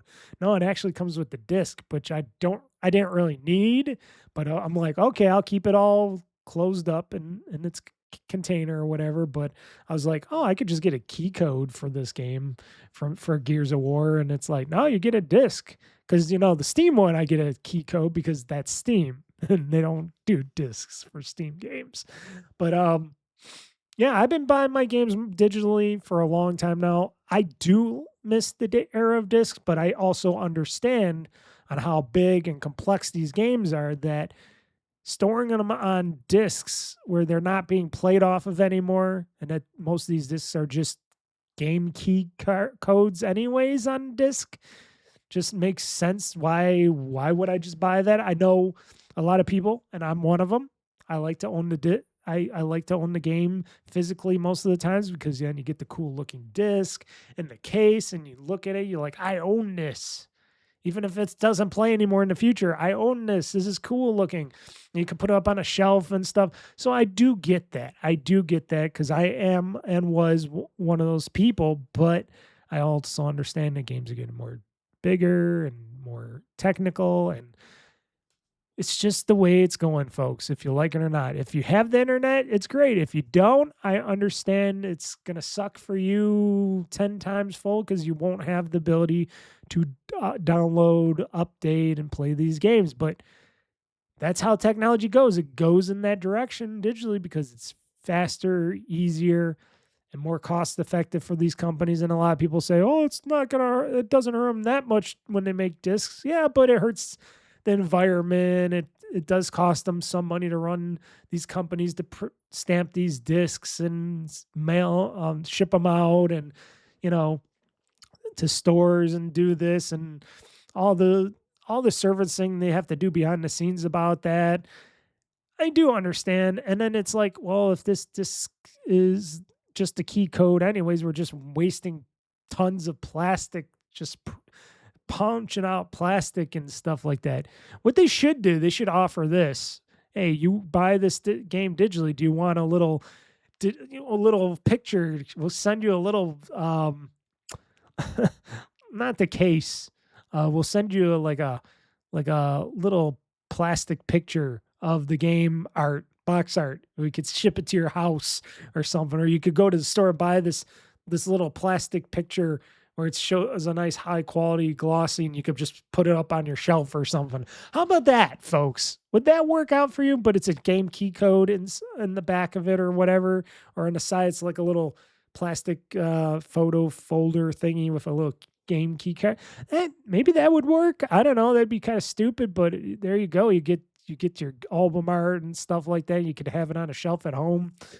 You know what the biggest blunder was for me, or in the near future for me, is because GTA 6 is digital, you don't get that cool map inside because there's nothing inside that. If you bought that game physically, all you get is the case. You get the key card inside, the code. That's it. You don't get a map in that digital version of GTA 6. Which they used to provide a nice little map in every version of Grand Theft Auto until now, because it's going to be digital. That is a blunder. That's what I complain about. Okay, so enough of that. Enough talking about that stuff. Let's talk about some games. Maybe some games that I played in the past week. Shall we? Wait, wrong one. There we go. The games that have been played in the past week. As I take another drink of water because my throat. So why don't we kick it off? Played PowerWash Simulator 2, Xbox ROG X, handheld, great game still. Great playing it on a portable. Finished BulletStorm. Playing that, streamed that from my Series X and remote played it. That game, holy shit, that's a bad game for a group of people, and I think that was People Can Fly that made Gears of War Judgment, and I loved Gears of War Judgment except for the rating system. I always say that was the only thing I hated about Gears of War Judgment was the rating system. A lot of people just didn't like the main characters and blah blah blah. I'm like, I think it was great. I think the story was great. I think the gameplay great. This is a bad ripoff of their Gears of War Judgment game with, like, it looked like they just stripped art assets from Gears of War Judgment, and they put them into this game, and they trying to make it somewhat like a Gears of War, but not with swearing and roughnecks and a sexy lady in her military outfit, which they were abusing and stuff and doing stuff. It just played really badly. Like the run and gun thing / the sliding and stuff was all janky. You got stuck in parts of the game. Enemies would overwhelm you constantly, even though I was playing on easy mode. Enemies were blasting me all the time. And the partners, you have these 2 people with you most of the time, your 2 partners, and they did jack 2 shit to take out any of these enemies. And it's like, okay, why are they even there if they can't shoot and kill any of these enemies? Like, I stood in a spot that I was able to stand in so the enemies couldn't get me as easily, and I was watching my companions, and they're just hitting and shooting, and they weren't killing damn shit of the enemies in BulletStorm. And I'm like, this game is shit if your companions can't kill a single enemy? Come on, game. So that was bullshit. And then getting to the end of the game, which it's a stupid story. I don't give a shit about the story too much. It's like, you did bad, you shoot up another bunch of people, you crash land on this planet that's already destined to get destroyed. It's got monsters and stuff overgrowing and stuff, blah, blah, blah, blah, blah. And then you do a bunch of other stuff, and then it's at the end, you're just trying to fuck the girl, probably. I'm sure.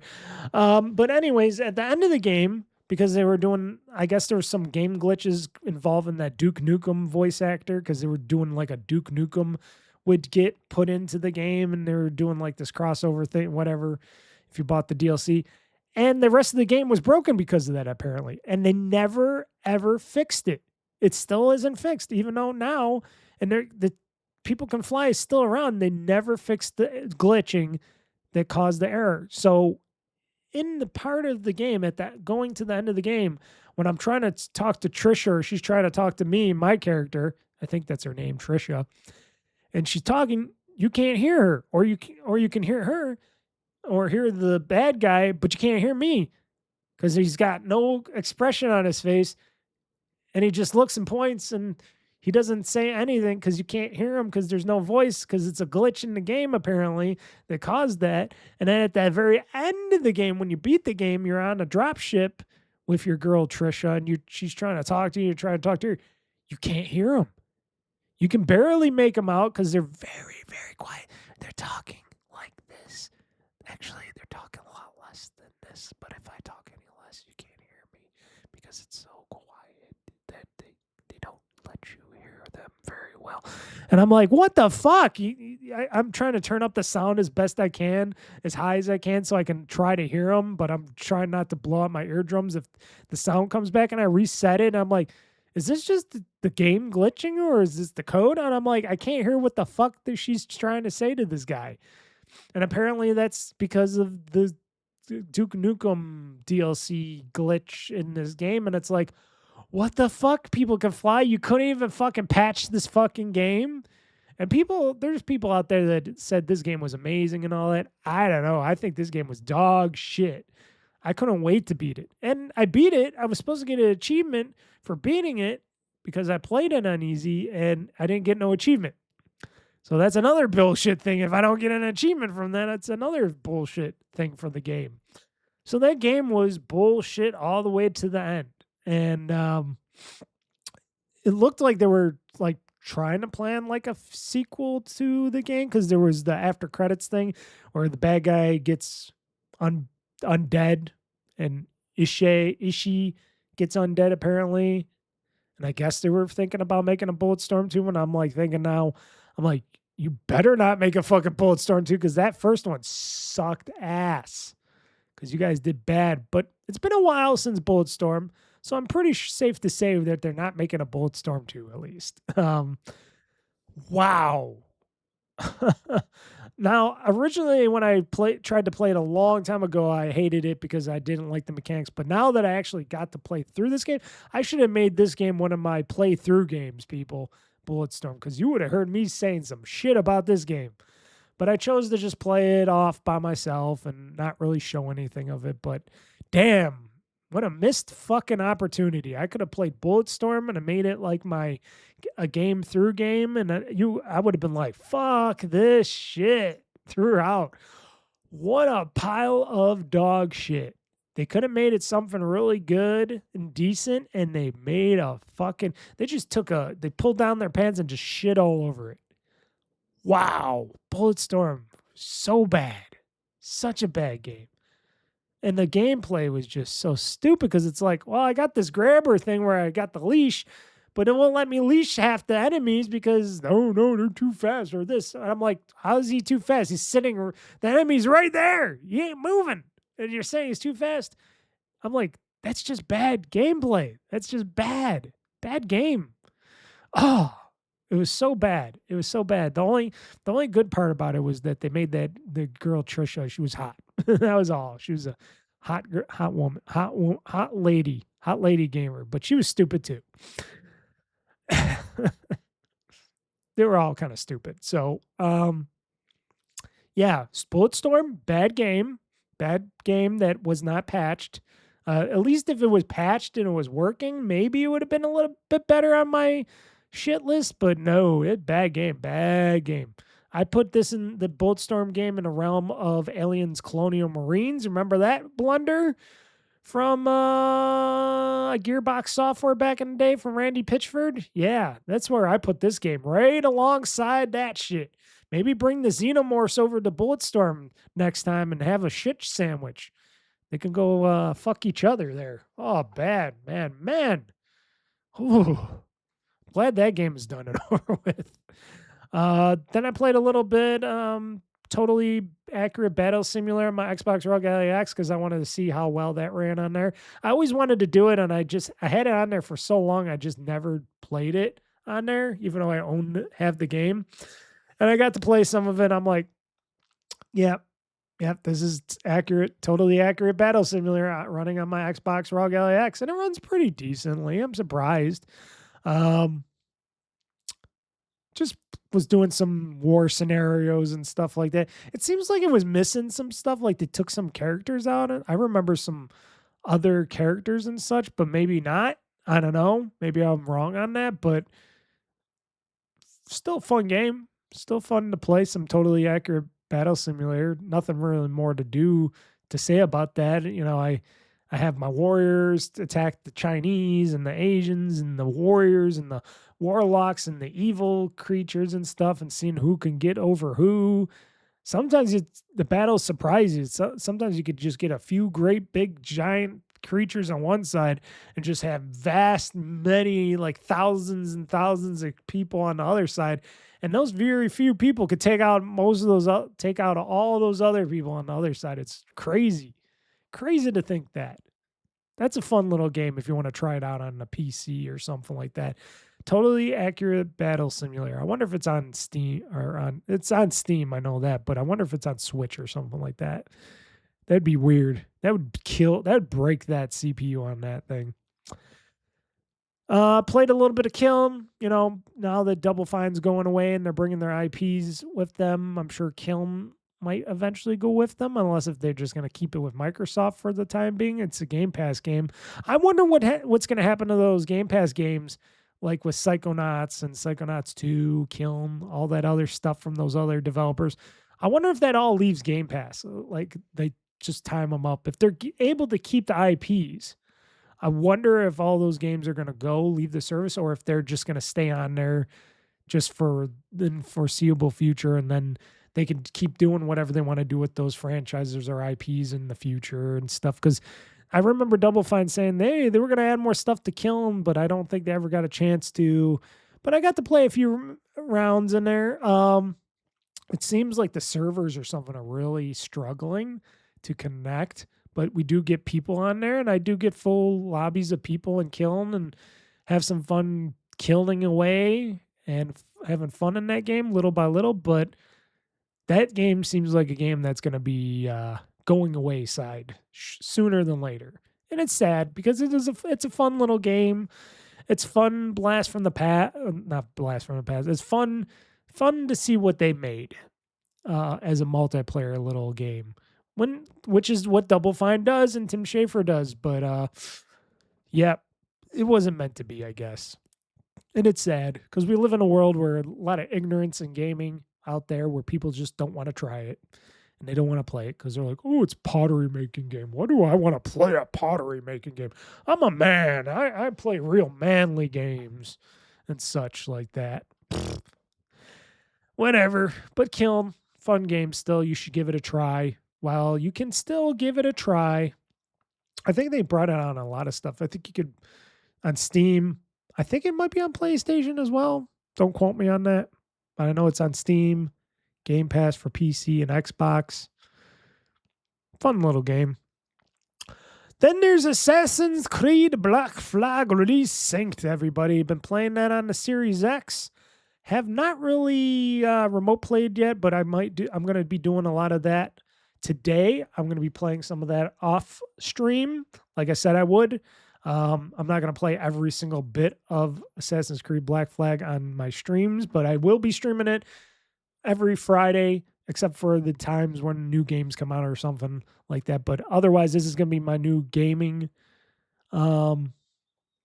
stream, should I say, going forward is Black Flag. So far, it's a fun game. I'm still early on. I've been just messing around. I've been just collecting chests and stuff, getting my bootay, learning some stuff.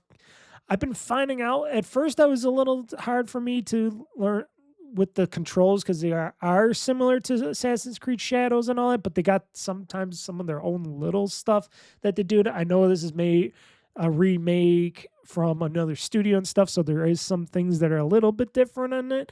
But it still plays really good. And then when I figured it all out, I'm like, okay, this plays really good. And I can figure out that this character is really a badass because I've been killing all these soldiers with my swords and stuff relentlessly. There's not much to upgrade in there. You can upgrade your swords and your costumes, some stuff like that. But you don't got a skill tree in this or anything. Because in the original game, I guess you didn't have any skill trees or anything. So, I didn't get my ship yet. They say I have a ship because I was looking it up because I'm like, when do I get my ship? I got to complete a certain mission before I could do some ship-to-ship things, I guess, and some ship upgrading and stuff like that. So that's okay because I'm just earning some more coin and stuff like that now. Might as well earn all the coin and loot I can loot because I've been looting a lot of places around the island as well.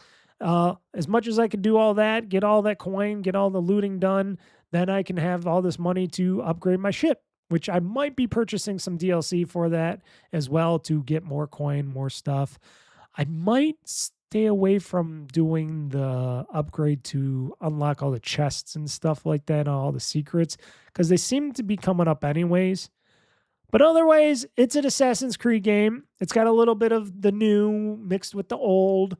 And I'm liking the piratey thing, and they gave me a taste of the ship-to-ship battles, a very light taste of the ship-to-ship battles in the beginning of the game, and I'm like, okay, this game is good. I got off the original island.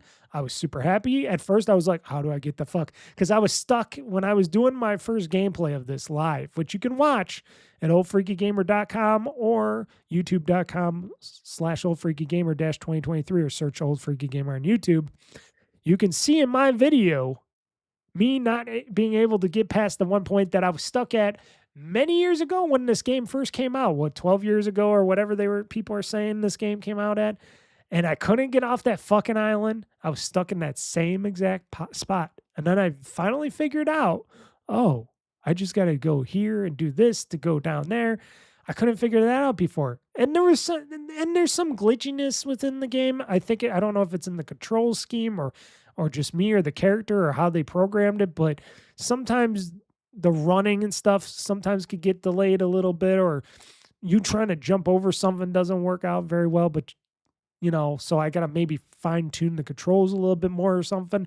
But I finally got off that blasted first island, got to do some more stuff and got to play the game, and I'm on the first main island or whatever it is and doing a lot of stuff and doing some missions.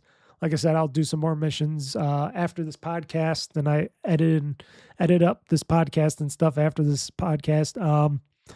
It's a really good game. It looks very good. I'm liking the main character already. He's looking badass. That's another thing. I might want to get him that Jade Dragon costume too. And then my ship. Oh, I can't wait to customize my ship. Can't wait to get my crew and customize my ship and blow away everybody. Oh. Ooh, that's gonna be fun. This game seems like it's gonna be really fun. I'm really excited. And for only a little bit of $20. Well, soon to be more when I purchase some of the in-game content. But that's why a game like that deserves me to purchase some of that, even if I didn't pay full $70 for this game like everybody else, because I had gift card and stuff to it. At least I could get the little bit of extra.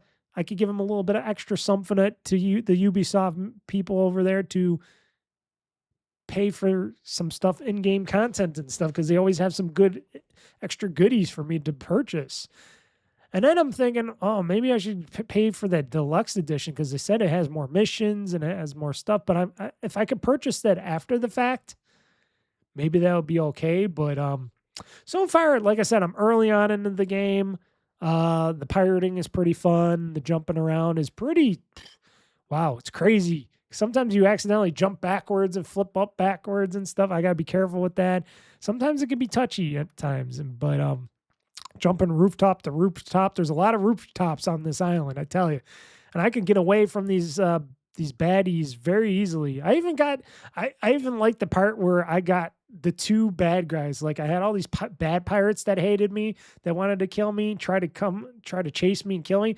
And then I went into the Spanish army or whatever, or the British, Spanish, whatever they are. I don't know. One of the army dudes with the axes. I went up to them and caused trouble.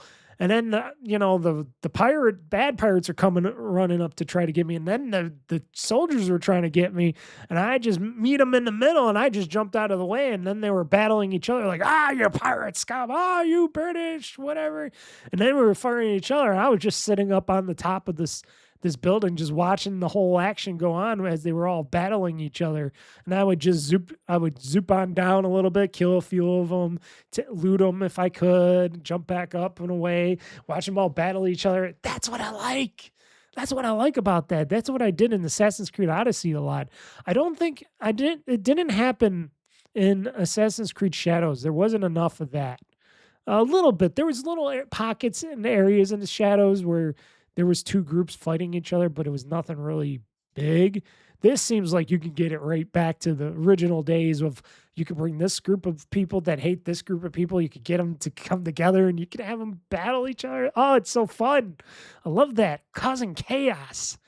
And I think his main name is Edward, Pirate Edward.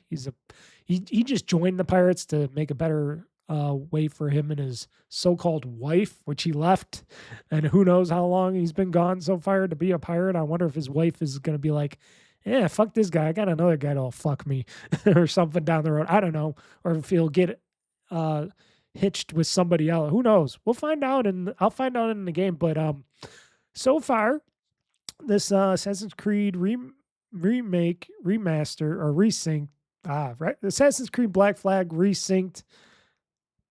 Very good game so far. I love the graphics, love the gameplay, love the sounds. It's kind of weird. It seems a little too eerie and ominous about when you do the synchronization thing. The music isn't really wow factor on that like other games like Odyssey and Shadows were for me. But still, all in all, cannot wait to get into my ship and start battling. Cannot wait to see what the story goes, where the story goes, and how much more of this stuff is.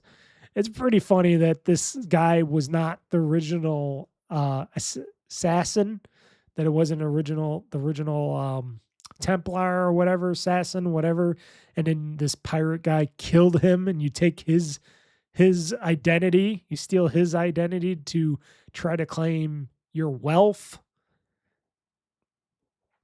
Yeah, I like it. I like it a lot. And it, like I said, it plays well. And I got past that bloody first island. So, yeah, I will keep playing this game. This is going to be one of those games. Alongside, Final Fantasy 7 Oh, Rebirth. Wait, Rebirth, remake, Rebirth. The second one. I keep forgetting. I haven't been playing any Final Fantasy because I'm stuck on that parade thing that where you got to do the mini game with the weapons and stuff. You got to spin them around and stuff. I'm trying to get a better score, so I've been redoing that. So I basically quit on that for a little bit, and now that Assassin's Creed Black Flag Resynced is out, I'm like, oh, I got to play that. And I was still playing BulletStorm, so I wanted to finish that up. So now that BulletStorm's finished up, I could get back to playing more also more Assassin's Creed, but more Final Fantasy VII Rebirth. Yeah, yeah, that's my plan. That's my goal. Did I say that right? I gotta check up on myself because sometimes I fuck up on what it's called. Got it right here. Final Fantasy, 7 Rebirth. Okay, I got that right. Got that right, folks. Final Fantasy 7 Rebirth. God damn.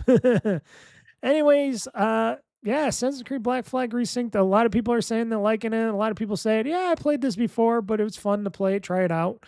I was listening and watching some of the reviewers and watching somebody play the game a little bit. And I'm like, yeah, it's a good game so far. I'm going to really enjoy it. Even though I just came off Assassin's Creed Shadows, this is kind of more bunched up in a way, it seems like. I don't know how open it gets, but I'm really into it. I hope they do this for other Assassin's Creed games because, like I said, originally I was not big into the Assassin's Creed franchise, and now I'm like, oh yeah, these Assassin's Creed games are getting really fun. If they keep doing it this way, at least to me. I know Ubisoft is still not doing it as well, but they did sell a lot of copies of Assassin's Creed Black Flag Resynced, I hear. I hear they're doing good on Steam. Steam numbers are really high. Like, it sold double what Assassin's Creed Shadows did. And I got to say, people, Assassin's Creed Shadows is fun. I don't care if you don't like the big black guy, Yosuke, or not. Naoe is badass. Yosuke is badass. That's a fun game. Should give that a chance too. But Assassin's Creed Black Flag, who doesn't like a good pirate game? Arrgh. So those were the games I played from the past week. Why don't we get into, because I don't think I have anything more to talk about. I didn't play much games yesterday on Saturday. I wish I would have been able to talk more about Assassin's Creed Shadows, but I haven't really played too much yesterday because I had a little issue here at home, a plumbing issue. I was doing some other stuff, but then I had the plumbing issue where my sink drain in my bathroom was clogged. And then I have one of those rubber hoses on the bottom of it. So I have one of those where it's like the simple drain. I think that's what it's called, simple drain. And dummy me, of course, because I thought it would work out, but it didn't, of course. I was trying to snake it, do the snake thing, the little handheld snake thing, and I kind of ripped a hole in the bottom drain thing, so I had to go to the store and get a new one. And I still, because then I did the snake in the wall, because the drain in the wall is like sideways, and there was a lot of black goo coming out of that wall drain from my sink in the bathroom. And I'm like, shit, this thing is really clogged up with probably hair from the girl and all the teeth brushing and mouth and face washing, soap, scum, stuff like that over the years. And even though last year I cleaned it out, it just was still like clogged up and stuff. And the sink wasn't draining that well. That's why I was doing it. I'm like, oh, the sink is taking way too long to drain. It's just really horrible, and it should drain better. And I have an old house, folks, so I have some old piping in there, and all these pipes are connected to the one drain, and it's very close because it's all in I got a small bathroom, so I got the sink, got the toilet next to the sink, and then I got the bathtub shower right there. And all those drains go to the one toilet drain. So they go from this sink to the toilet drain, which is right there, and the bathtub right to that drain, which sucks because then you get easier clogs. Not just because of the toilet, jokingly, but it's just because it's all connected so closely and there's no, better force down. And that one sink drain always clogs.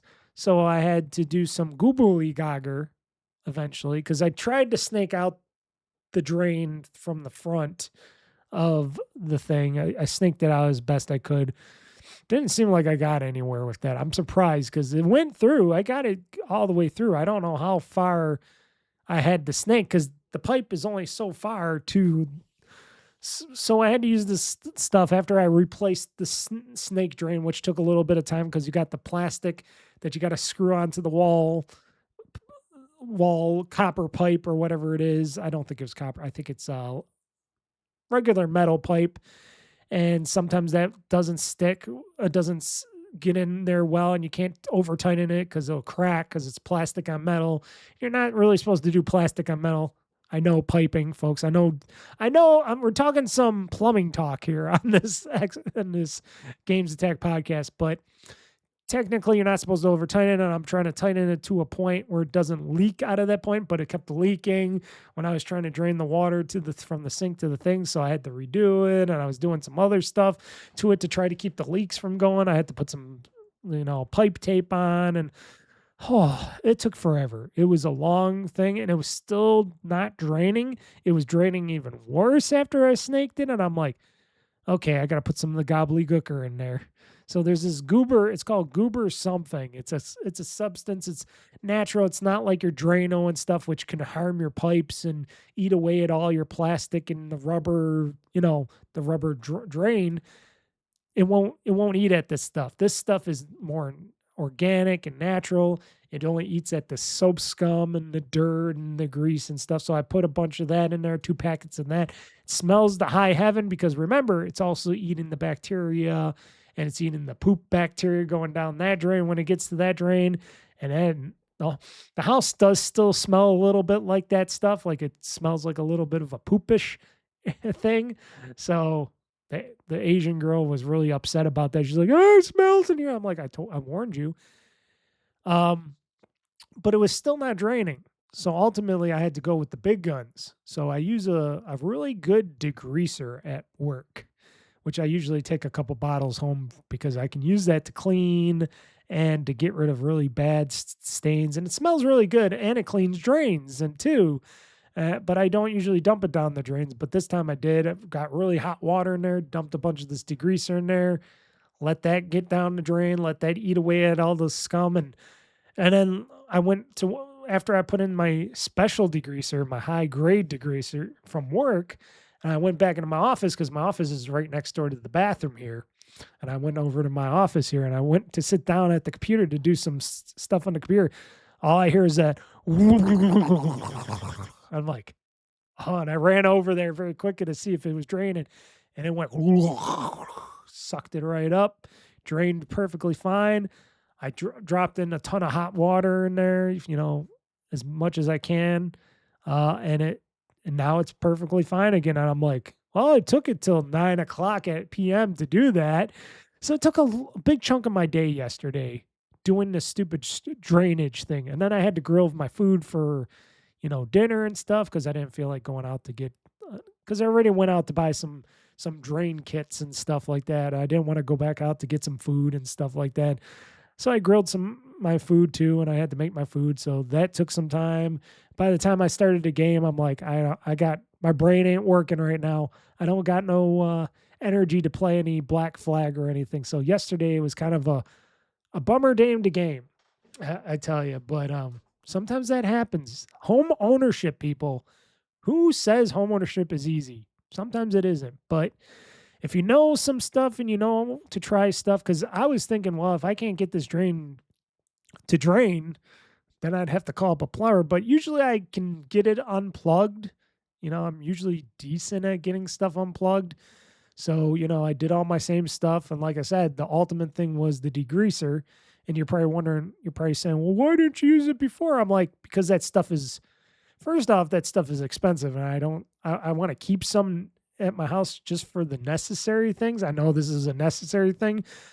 Plus, it's hard for me to get it, because I got to ask to get some stuff. I can't just grab tons of bottles of degreaser and take it home with me.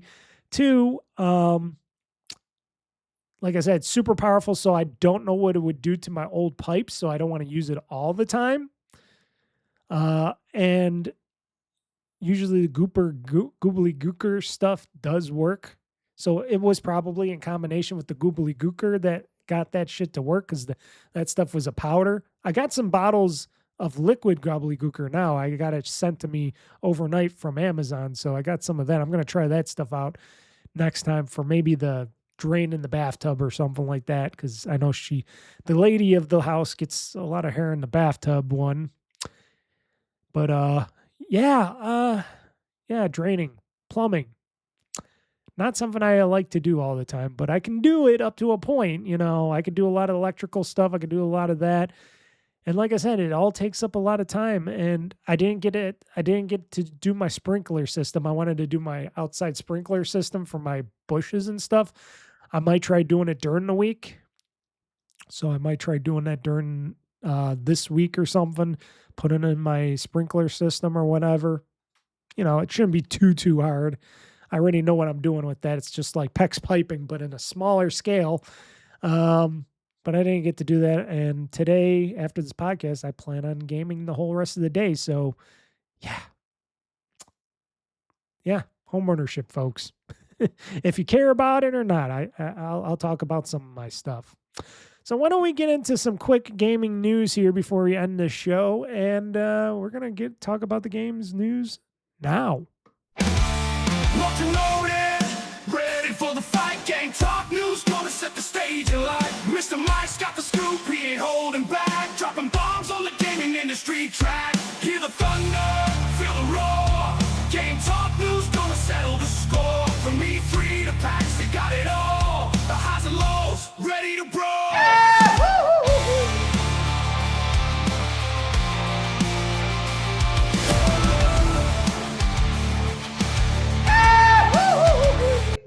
Okay, there we go. That yell, if you don't remember, that's Goofy. So games news. So talking more Xbox stuff, good and bad. Xbox makes first Game Pass lineup announcement following the layoffs, and CEO Asha Sharma's admission that Microsoft's gaming strategy failed to work out. Okay, whatever. So yeah, so they got the Game Pass lineup for July 2026, Wave 1 lineup here. July 9th, which is weird that this is for July 9th, but okay. Gears of War Reloaded. I thought this was already on Game Pass for everything, but I guess not. So Gears of War Reloaded for cloud, Xbox Series X and S, handheld, and PC, July 9th.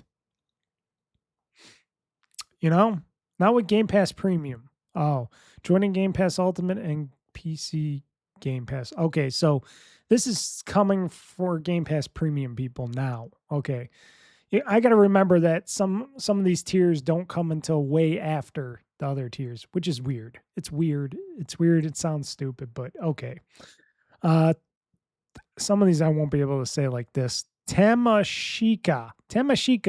Cloud, Xbox Series X and S, handheld and PC, July 9th, Game Pass Ultimate, Game Pass Premium, Game Pass for PC. Don't know nothing about this game. Let me click on it. Tamashika. Oh, wow, she looks naked. Why does she look naked in this? Built with speed, precision, and fluid motion at the core, Tamashika places players at a procedurally generated labyrinth armed with a semi-automatic pistol, a Tano blade, and abilities like parrying, teleportation, and arsenal projection. It's less of a traditional game, more of an audio-visual trip, fusing hand-drawn animations, precision sound design, and unpredictable rhythm flow state. Interesting. Know nothing about this game. Is this the game that they're kind of playing here? I'm looking at this. Maybe I gotta quickly check it out. I'm looking at this and it looks like a naked lady fairy going by. Okay. We'll see what that is, I guess. I don't know nothing about it. Next game, Ascent. Ascend to Zero for cloud, Xbox Series X and S, handheld, and PC, July 13th for Game Pass Ultimate and PC Game Pass. PBA Pro Bowling 2026. Ooh, I got to try this out. I do like a good bowling game. So this is coming for cloud, Xbox Series X and S, and PC, July 14th. Oh, I got to wait. Got to wait 2 more days, folks. Darn it. But it's coming. Game Pass Ultimate, Game Pass Premium, and PC Game Pass. Ooh, PBA Pro Bowling. I want to see if these pro bowling games are actually good. I like a bowling game. I like a good bowling game. I always liked bowling games for some reason. You know, I always liked back on the Nintendo Wii where you got to do the Wii bowling and stuff, and I always like to try out some weird, wacky bowling games. I'm surprised they don't make some weird, wacky bowling games. I know this is pro bowling, but shit, if it works like any other bowling game should, then it should be okay. We'll see. It'll be on Game Pass, so I'll be able to try it. Quarantine Zone: The Last Check. Cloud, Xbox Series X and S, and PC, July 15th, now with Game Pass Premium, joining Game Pass Ultimate and PC Game Pass. And what is Quarantine Zone Zero? Command the last blockade, inspect survivors, and decide their fate. Trust, quarantine, and liquidate. Expand your base, upgrade defenses, feud off hordes. Every step shapes humanity's survival. Your choice matters, and every mistake costs a life. Okay.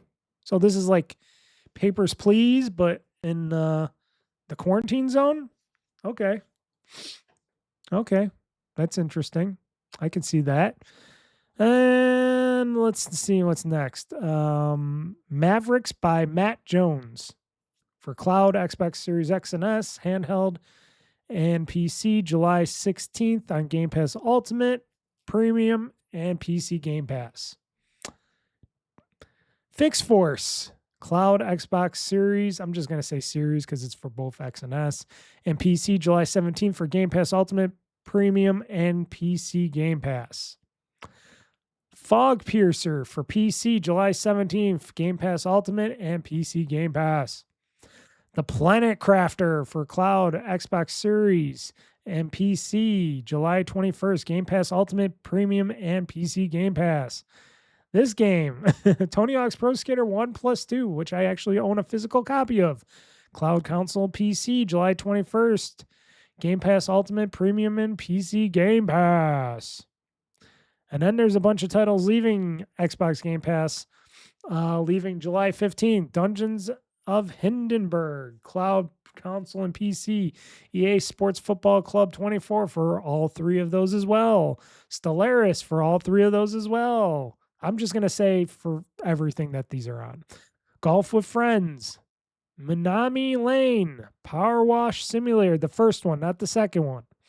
I was looking it up too because I'm like, wait, the first Power Simulator is still on Game Pass? Okay.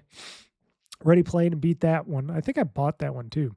Shadow of the Tomb Raider Definitive Edition, Splitgate, Arena Reloaded, Super Fantasy Kingdom, Tectonica, game preview.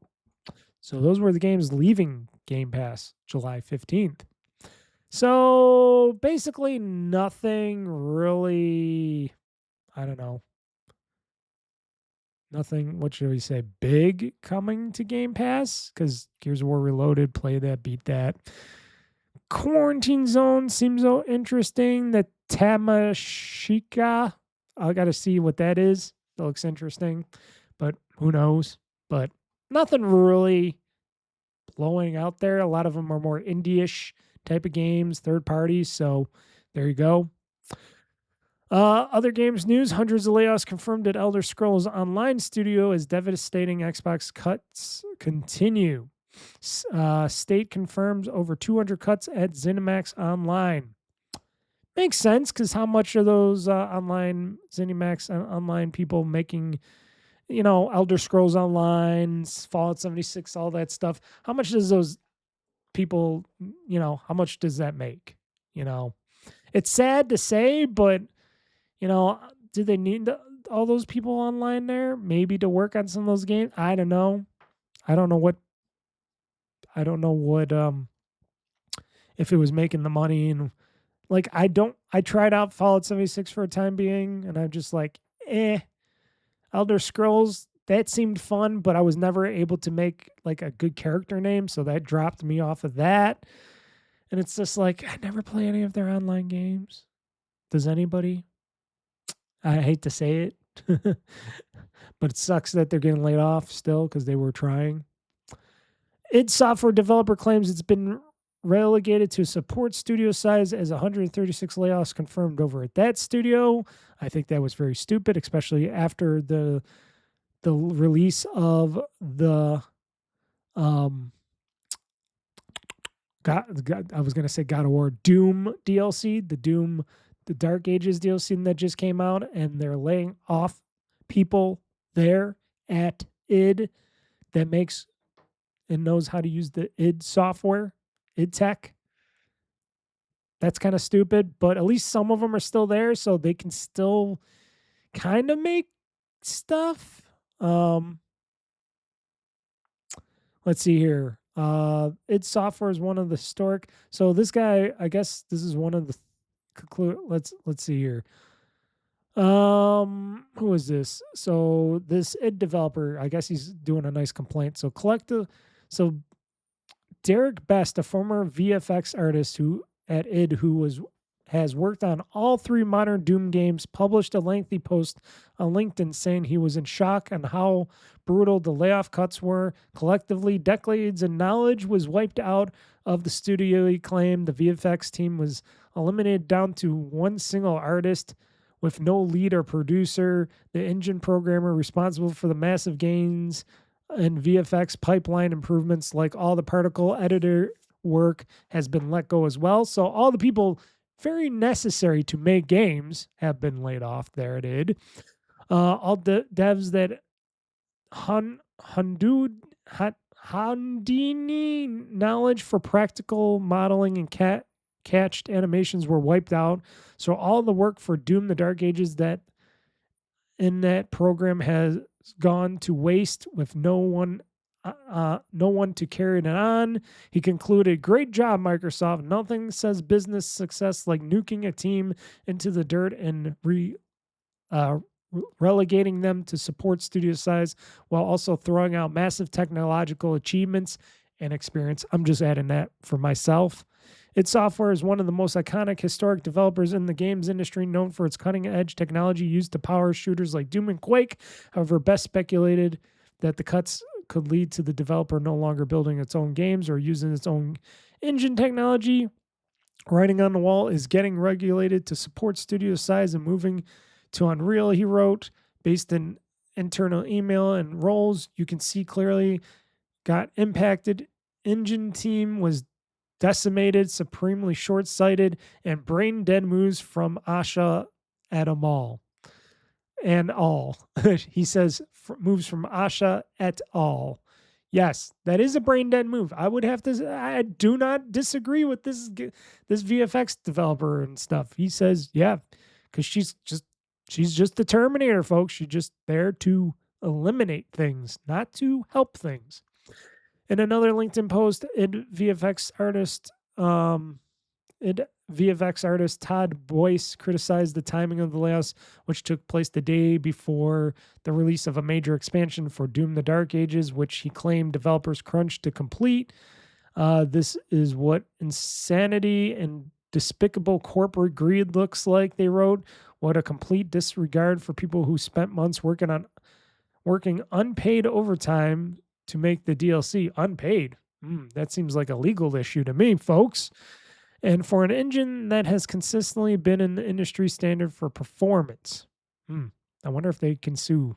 There might be some lawsuits. It is pretty insulting how it was done, when it was done, and what will it do to the id brand and those who are still employed for now. id Software has a Frankfurt, Germany studio focused on its id tech engine. It's not yet clear if it's been affected by this week's cuts. Well, remember, it's in another country, so maybe not. You never know. Maybe there'll be some things pushed back. But that sucks. It does a great job. They have great tech. And that is, I got to agree with these guys, very short sighted by corporate greed. Asha Sharma, Satan Nadella, and whoever else was involved. And unfortunately, Matt Booty's in the middle of all that again. He just, I think he's just in it for the paycheck. I hate to say it. I think that guy's just in it for the paycheck because why would he just stand around and let this shit happen and not explain anything or try to? Because he's getting a lot of blood on his hands again. He already went through that once. Now he's doing it again. And it's like, I think he's in it for just the payday, folks, which, if he admits that, it says, hey, I'm just trying to work, make money.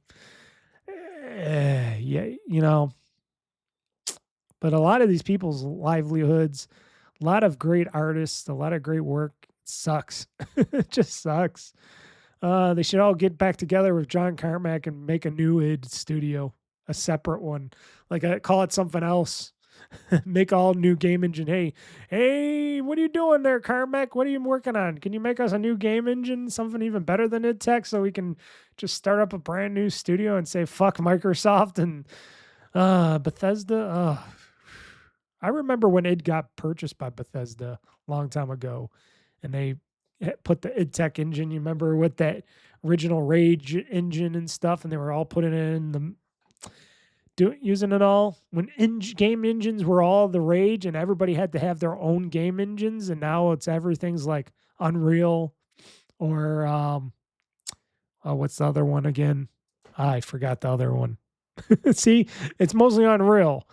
There's other game engines like Snowdrop from Ubisoft, but what was the other one? Oh shit. I'm trying to think of this. Trying to think of that other game engine that's pretty much going to be Unreal might be too, but who knows? Yeah, that's really horrible. You're trying to think of some good, but then there's a lot of bad. Obsidian cancels Avowed 2 to focus on new Fallout game because and the Xbox studio has reportedly lost around a quarter of its staff as well.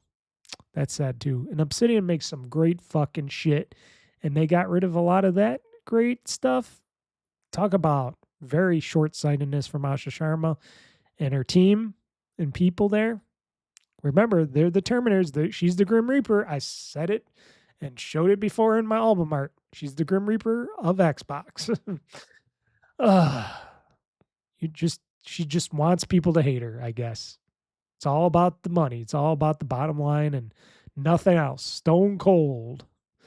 So is Microsoft, stone cold. But I understand they need to make some cuts. I know they may need to shrink some stuff down, but if you're doing wasteful cutting and stuff like that, it's just really bad. Basically Obsidian is going to be doing the next Fallout game or the side Fallout game. They're being rushed into production apparently to do it because, let's see here. Let's just move this up a bit. They're doing it because Elder Scrolls, more than 8 years from its announcement, Elder Scrolls 6 is reportedly still at least 2 more years from release from Todd Howard and his people over there. So, yeah. So basically, they can't do it, even though he said they would have wanted to do it in-house, but now that you got the Terminators running everything, of course they're going to make Obsidian do it because they did Fallout New Vegas. I don't think Todd Howard and them are too happy about that, but you know what? Microsoft owns Xbox and Xbox owns Bethesda, so, they got to listen to them. And even though I'm excited to see what Obsidian's going to do for the new Fallout game, I kind of sad that it's not going to do it with a big staff at hand to do it, especially if they're going to want this game sooner than later, I hear. And I like the Outer Worlds 2, and I like the Vowed and stuff like that. And I think a lot of that talent is going to be going to waste now that it's all being flushed down the toilet because of this layoffs. So good job, Asha Sharma and Satan Nadella, Amy Hood, all you motherfuckers over there in Microsoft and Xbox leadership, you guys all. Now, no, folks, I do say this shit, but it doesn't make me not still buy stuff and do stuff, because I still support the brand Xbox, and I still support the people that still make the games, because even though you guys are all going to say, well, then none of us should ever buy anything else ever from Xbox again and buy any or play any of their games and stuff again, you got to still think about the people that are still able to make these games and still are around at Xbox and stuff like that, and the studios and stuff. You still got to think about them, and you still got to support them, sort of. Doesn't matter if they're supported good or bad. They might still get ejected from that company, but at least you're still trying to support them. So that's what I do, and I still like the stuff that comes out from these studios. And who knows if anything comes out now, because it seems like all these teams are getting gutted left and right, and in stupid spots and stupid people being let go. I can understand if you let go some of the general talent and regular people but taking out senior people that know how to make and work with these game engines and stuff and projects and stuff, taking those people out, probably just because they get paid a lot and they want to reduce the pay size for people, I'm sure, because it's all balance sheets and money. Not thinking about, but we need good talent to make good games. No, just balance sheets and numbers, just killing franchises, killing companies. Like I said, I wouldn't want that blood on my hands. Asha Sharma, Matt Booty, Satan Nadella. That's some blood. That's some gaming blood there. Not very good. At least in somewhat good news, even though IO is still not working with Microsoft Xbox on that fantasy project. They will still continue Project Fantasy independently after Xbox split, so they own the IP, I guess. And they're going to continue to work on it. For this Project Fantasy is an RPG that's been in development for some time at IO Interactive. So even though they had to cut and lay some people off, they're still going to work on that as their next game, maybe, before they go back into making more Hitman, I'm sure. Because who knows if they're going to be making any more James Bond games, because if they got to work with Amazon, I'm sure Amazon's going to be very picky, or they're not going to say yes to anything IO does. But who knows? We'll find out. Because that's another company that's ashamed. Yeah.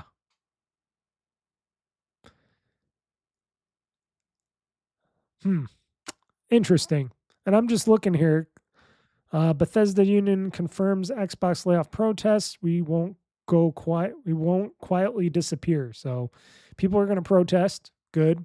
You should fight for those jobs and fight against the regime. John Carmack responded. He's talking about John Carmack, and this is from VGC News. So Video Game News Chronicle.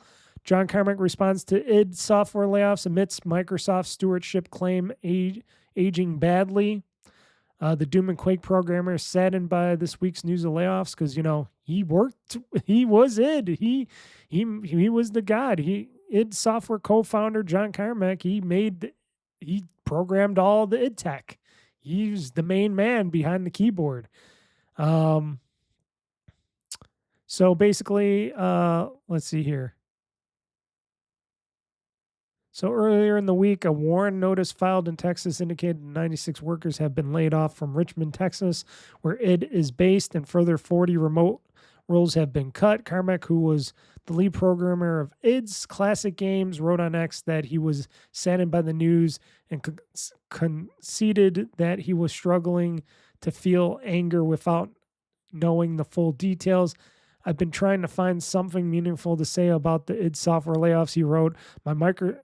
My Microsoft will probably be a good steward for the brand statement isn't aging well, because originally back in the day, them owning Bethesda and id and stuff, that was okay because they were still at the top of their game. They were still doing good, and now it's not because you got the new regime at Microsoft, John, and they suck. They all suck. Asha Sharma's starting to suck even more. Matt Booty's starting to suck. They're all gonna. It's just blood in the water. Just like in Iron Man 2 with what's his name? Drago what's his name? Ivan Drago? Ivan. He's like, it's the blood in the water, man. Just blood in the water. Let's see here. Let's see. Statement isn't aging well, and this is certainly going to be dampen the mood of the founder reunion at QuakeCon next month. Is there a QuakeCon next month? He continued, I'm saddened, but I can't muster anger or outrage over it. I don't have access to the books, but I suspect that id Software was a marginal business from Microsoft's perspective because it wasn't making them Microsoft bucks. I believe reports that Microsoft revenues have been carrying several other studios, he added, referencing to a claim he made in the Bloomberg article before. To continue being produced long-term, games need to succeed, not just be beloved. Games are competing with every other option of your spending and leisure time, and money and competition is brutal. So money is a premium nowadays, everything. It makes sense what he's saying. Carmack stated he couldn't rule out the possibility that executives are idiots. They are. You're right, they are idiots. But added that he felt that it shouldn't be your default belief. Well, it's most of it. And shareholders, corporate shareholders, we got to put them in too. I don't think there is any obvious path that would have doubled the revenue from id Games, he wrote. Could they have gotten more with different pricing strategy? Could they have created more things for fans to buy? Could they have cost effectively marketed in a way that reached more players that would have loved to bought the games? Probably. They could have did more merchandising. If they would have did more Doom merchandising outside of that. That's what I would think. Promote the game more. Promote your games when they come out. With merchandising, action figures, stuffed animals, stuff like that. If you promote and promote and promote and get it into everybody's heads like, oh, this must be big. Look at all this promotional merchandise and stuff that people would want to buy and statues and stuff. Maybe more people would buy the games. Plus, you make money on the side from the merchandise and stuff too, but they weren't doing that. Could they have changed the game designs and broadened the appeal to more players without alienating existing ones? Could they have produced the games at a lower cost, faster, and cheaper? I really don't know. The game isn't over yet, and I hope the studio rallies through. And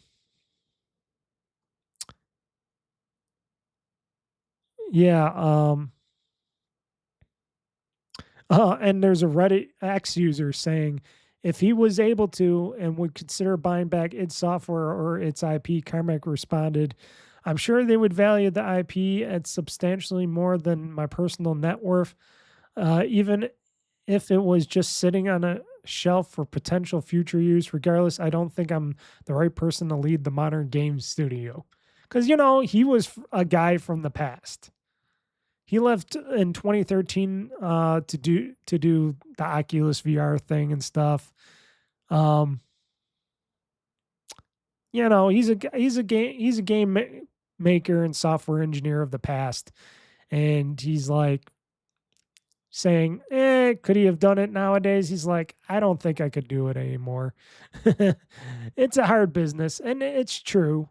But if people like Asha Sharman's people are making stupid decisions on how to cut people and do stuff, that's not helping things. That's not helping the layoffs. If you're laying off senior management teams and stupid, corporate people that don't need to be there, that are just making all this money, and you're not, you're trying to keep the best talent possible, and you're just letting go the lazy talent or the talent that isn't really necessary, then that makes sense.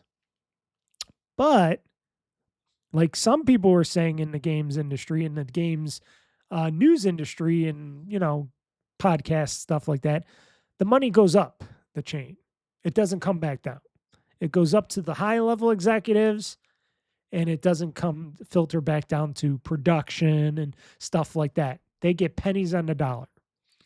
And that's what's wrong with everything in any business industry, because it's all nickels and diming this and that. And then the leaders get all the money, and it's all, the money goes up, but it doesn't come back down. And then you expect all these products to do better and more, make more money and do better and better and better. And that's not a feasible thing.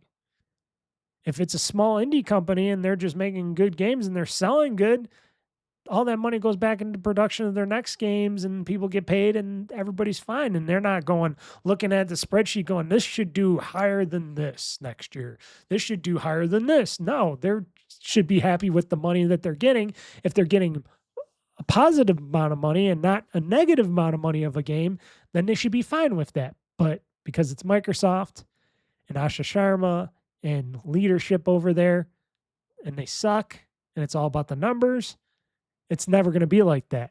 That's not what the gaming industry is. It's not about, people got to stop thinking it's about the numbers. It's about what people can buy, afford, want to play, and that is it. If you can't think about that and you can't think about your developers, then might as well just leave this business. Which, who knows? Because now in VGC that just came up, this bullshit came up as well, which just makes me, now I can say I can hate Asha Sharma now of Xbox, the Xbox CEO Asha Sharma, because I'm thinking this is bullshit, and I don't care how successful she thinks she is and all that. She's not going to be she's going to be getting a lot of shame throughout the rest of her life. She's going to, like I said, the gaming shit show that's going to be on top of her now. The gaming, like I said, remember Gamergate? I can see another Gamergate or something coming in the future. I can see a lot of blood on her hands. Now, this bullshit. Xbox CEO Asha Sharma named as advisor to the U.S. Federal Reserve on jobs and productivity. Fuck that. Fuck that. Sharma is the only active CEO named on the federal task force. Okay, you're supposed to be the CEO of Xbox. First off, you're supposed to be running a company. Now, no, you're kind of running it all into the ground and doing bad business moves. Now you're accepted a job role in the Federal Reserve as advisor to the Federal Reserve on jobs and productivity. And you can't even get the productivity and jobs working around Xbox? Why would I want you to run the Federal Reserve on shit like that as an advisor? You don't got the fucking time, because you got a full-time job trying to get a business back together. If that's your real goal, if that's your real concern and goal, Asha. And after firing all those people, now you're saying, oh, I might be the advisor of the U.S. Federal Reserve and productivity jobs. How? Why? Fuck that. I don't trust you after this blunders that you're doing now. Why would I want to trust you with the Federal Reserve, with our country's money? Fuck you. Fuck you, Asha. I gotta say, fuck you. Fuck that. Fuck this. Get her out of here. Bring back Phil Spencer and some people. You know what?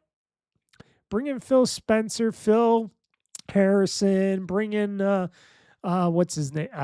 Reggie Fils-Aimé. Bring him back. Bring back everybody just to fix this fucking shit. Get rid of Sane and Nadella and all those fuckers up there in the top. Bring back good old Microsoft and everything.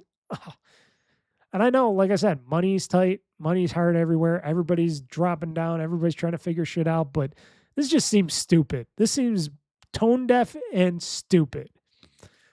So on Thursday, it was announced the leadership and objectives of its five task force established to advance the conduct a monetary policy.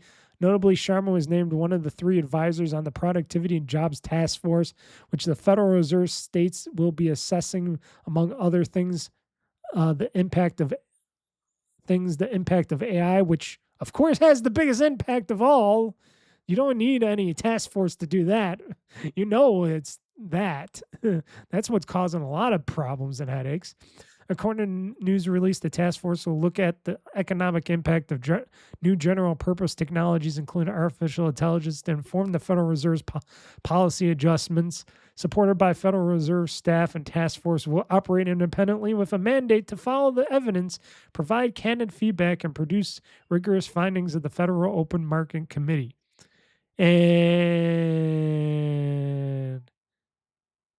And this is all going on between the whole major job cuts at Xbox with their sweeping layoffs and stuff. And she's going to have time to do this and look into the shit when? You got a company to run and you're going to do another thing? Now, note, if she was running the Xbox and was doing okay and things were going good and everything was on a straight, narrow track and it wasn't in free fall right now, sure, if you want to take on another task. But now isn't the time to do that. Unless if she's deciding to leave Xbox right away. I don't know. Cut and run? I don't know. That's what it seems like to me. Cut and run. Oh, I do my dirty deed. I'm out of here. Got my money. I'm out of here. Fuck you. Fuck you, Asha Sharma. Fuck you, Microsoft. Fuck that shit. Let's get through the last two news stories. Hideo Kojima warns of frightening digital future after PlayStation reveals plan to end physical disc production. So basically, he doesn't like it. Since production is ending in 2020, it's about video games. I grew up with physical media, so I find this really sad, Kojima stated. Currently, I've been buying up a lot of Blu-rays, such as various movies and CDs as well. I do that as well, Hideo Kojima. I do that as well, because you can't trust the digital industry, movies or music. So what else here? So yes, I buy my movies. I'm a physical movie buyer. So like I said, I do like physical things, but if, like I said, for games and stuff, I can understand because the media is bigger. It takes more discs. It would take more stuff. I wish they would keep physical media for gaming, but like I said, if they wanted to do it, it would have to be like digital first, maybe put out a physical release later when it's all said and done. I don't know. That would make more money for them if they did it that way, make a special collector's edition. That's what I was thinking, but because Sony just doesn't want to do it, it's just bad. But like I said, I can understand why they want to go all digital. I know everybody wants to go all digital because it's just hard to store all that stuff on a disc when movies and music is very easy to store. Blu-ray, 4K movies on a Blu-ray or music on CDs because it's just a lot less data for those. So he's been buying up Blu-rays and CDs too. Those who follow Kojima's love for video games, movies, and music shouldn't be surprised to hear he's not thrilled the way things are going. Mere moments after the news of Sony's decision spread across the internet, a message he shared in 2020 warned that individuals may soon have access to data stripped away, resurfaced. He said at the time, "We will not be able to freely access our movies, books, and music that we have loved." Yeah, because everybody says, oh, streaming services are going to they're awesome. These music streaming services like Spotify are awesome. And it's like, yeah, good luck in finding all that other good shit and old shit that was there because that's all going to be gone. And look at Netflix. They don't have half any of the movies that you would really want to watch. You know, you got to get your Disney and stuff movies, got to go to Disney Plus. You got to get this from them. And sometimes like HBO Plus and all the Max and stuff like that always take away movies and shows and stuff. And even Disney Plus took away all like that what was that? Some of the movies and shows they delisted those too. So you can't always guarantee that these things are going to be around. Yeah, it is bad. That's why I buy my movies physically. That's why I buy my music and I get MP3s downloaded and I just don't stream anything. If I do like Netflix or something, I stream stuff. If they do offer Blu-rays and stuff, I'll buy them on Blu-ray to support that and to own it.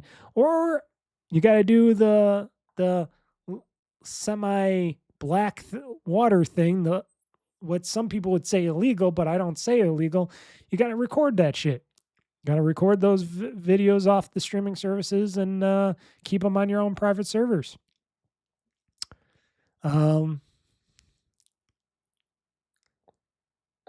Yeah, so he said the situation is different for games as they are downloaded to the hard drive, which means the game data remains on your hardware. He continued, however, if things shift to streaming in the future, that won't be the case anymore. I don't think people are going to be really going to streaming games because, look, Microsoft has a game streaming service where you can stream your games on that. It's okay, it works, but most people don't do that. I think NVIDIA's streaming service does do. I think people use that, but it's kind of expensive and you don't get your time. I don't think many people are going to go that way, but we'll see. You never know. That's how movies work on these platforms, right? You don't download the data. You just access it directly through a subscription and their servers. Yes. So yeah, I understand what he's saying, but like, again, times are changed and game data is huge. If it was still like able to be on regular DVDs and stuff like that on like Xbox discs and stuff like that back in the day, sure. Now, even Blu-rays can't really hold that data. And even if they could, Sony and them are not going to pay to keep doing that because they don't have extra incentives for it. So that's how it goes. The bottom line, people, it's gaming isn't an art for them. It's not an art form. It's not a culture.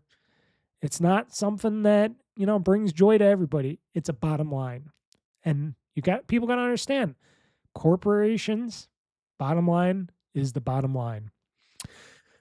So new Nintendo Switch 2 announced for Europe this fall will be slightly heavier, but will be with user replaceable batteries, and they're discontinuing the Switch 1 because they're not going to make a new Switch 1 model anymore. So they're discontinuing the Switch 1 in some of those European countries. And they're not doing it here, but they're doing it in Europe because of European laws trying to make things more accessible and stuff to their people, because here we don't give a shit. Our government doesn't fucking care about if you can't replace anything. Just buy a new one. I would like a new replaceable battery in my new Switch and stuff. I know you could open up your original Switch and take out that battery, just like any hardware device, but how many people can do that? And then you got to be very careful when you're doing that, and how many people are going to do that. Yeah. So that's what they're doing. Only in Europe. And it's coming this fall. And slightly heavier means like another gram or 2, ounce or 2. So from 401 grams to 411 grams. Oh my God. Oh, it's so heavy. But yeah, that's what's happening in Europe, folks. Not here in the United States. Go figure. Go freaking figure. Why we don't do this shit here, and they do shit like that in other countries. I do not know why. Because we got bad leadership all around. Government, local governments, and corporations. Yeah, what a way to end a bummer podcast again. But everybody was saying that, right? It was bummer all around, but there's some good. There's some games coming out. There's some stuff to still be played. I still play games. I'm going to enjoy games as long as, like I said, games still are around.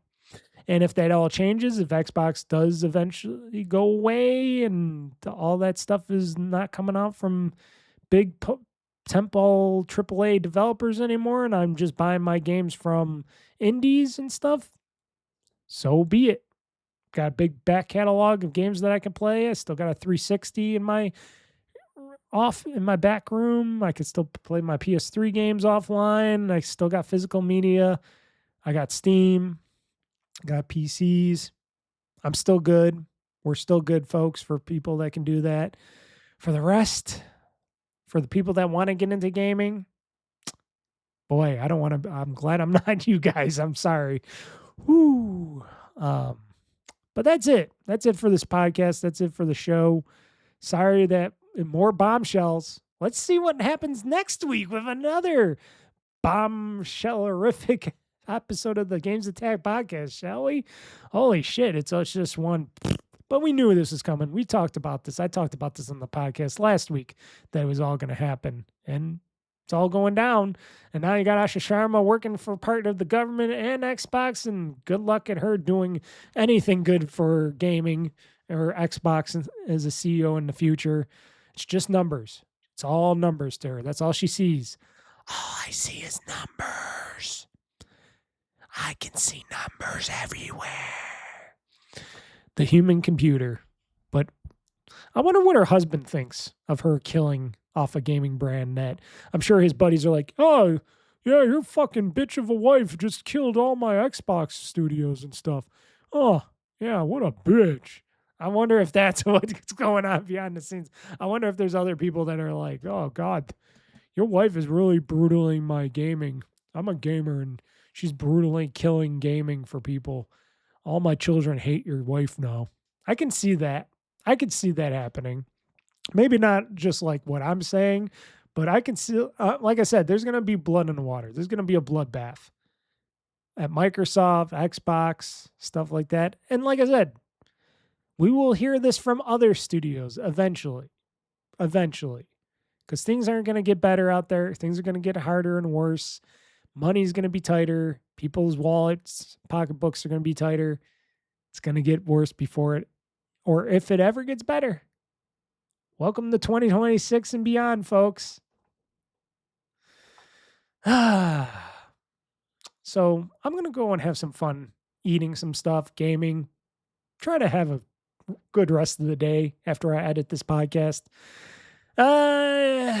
What's going on for this week? Well, you got this podcast today.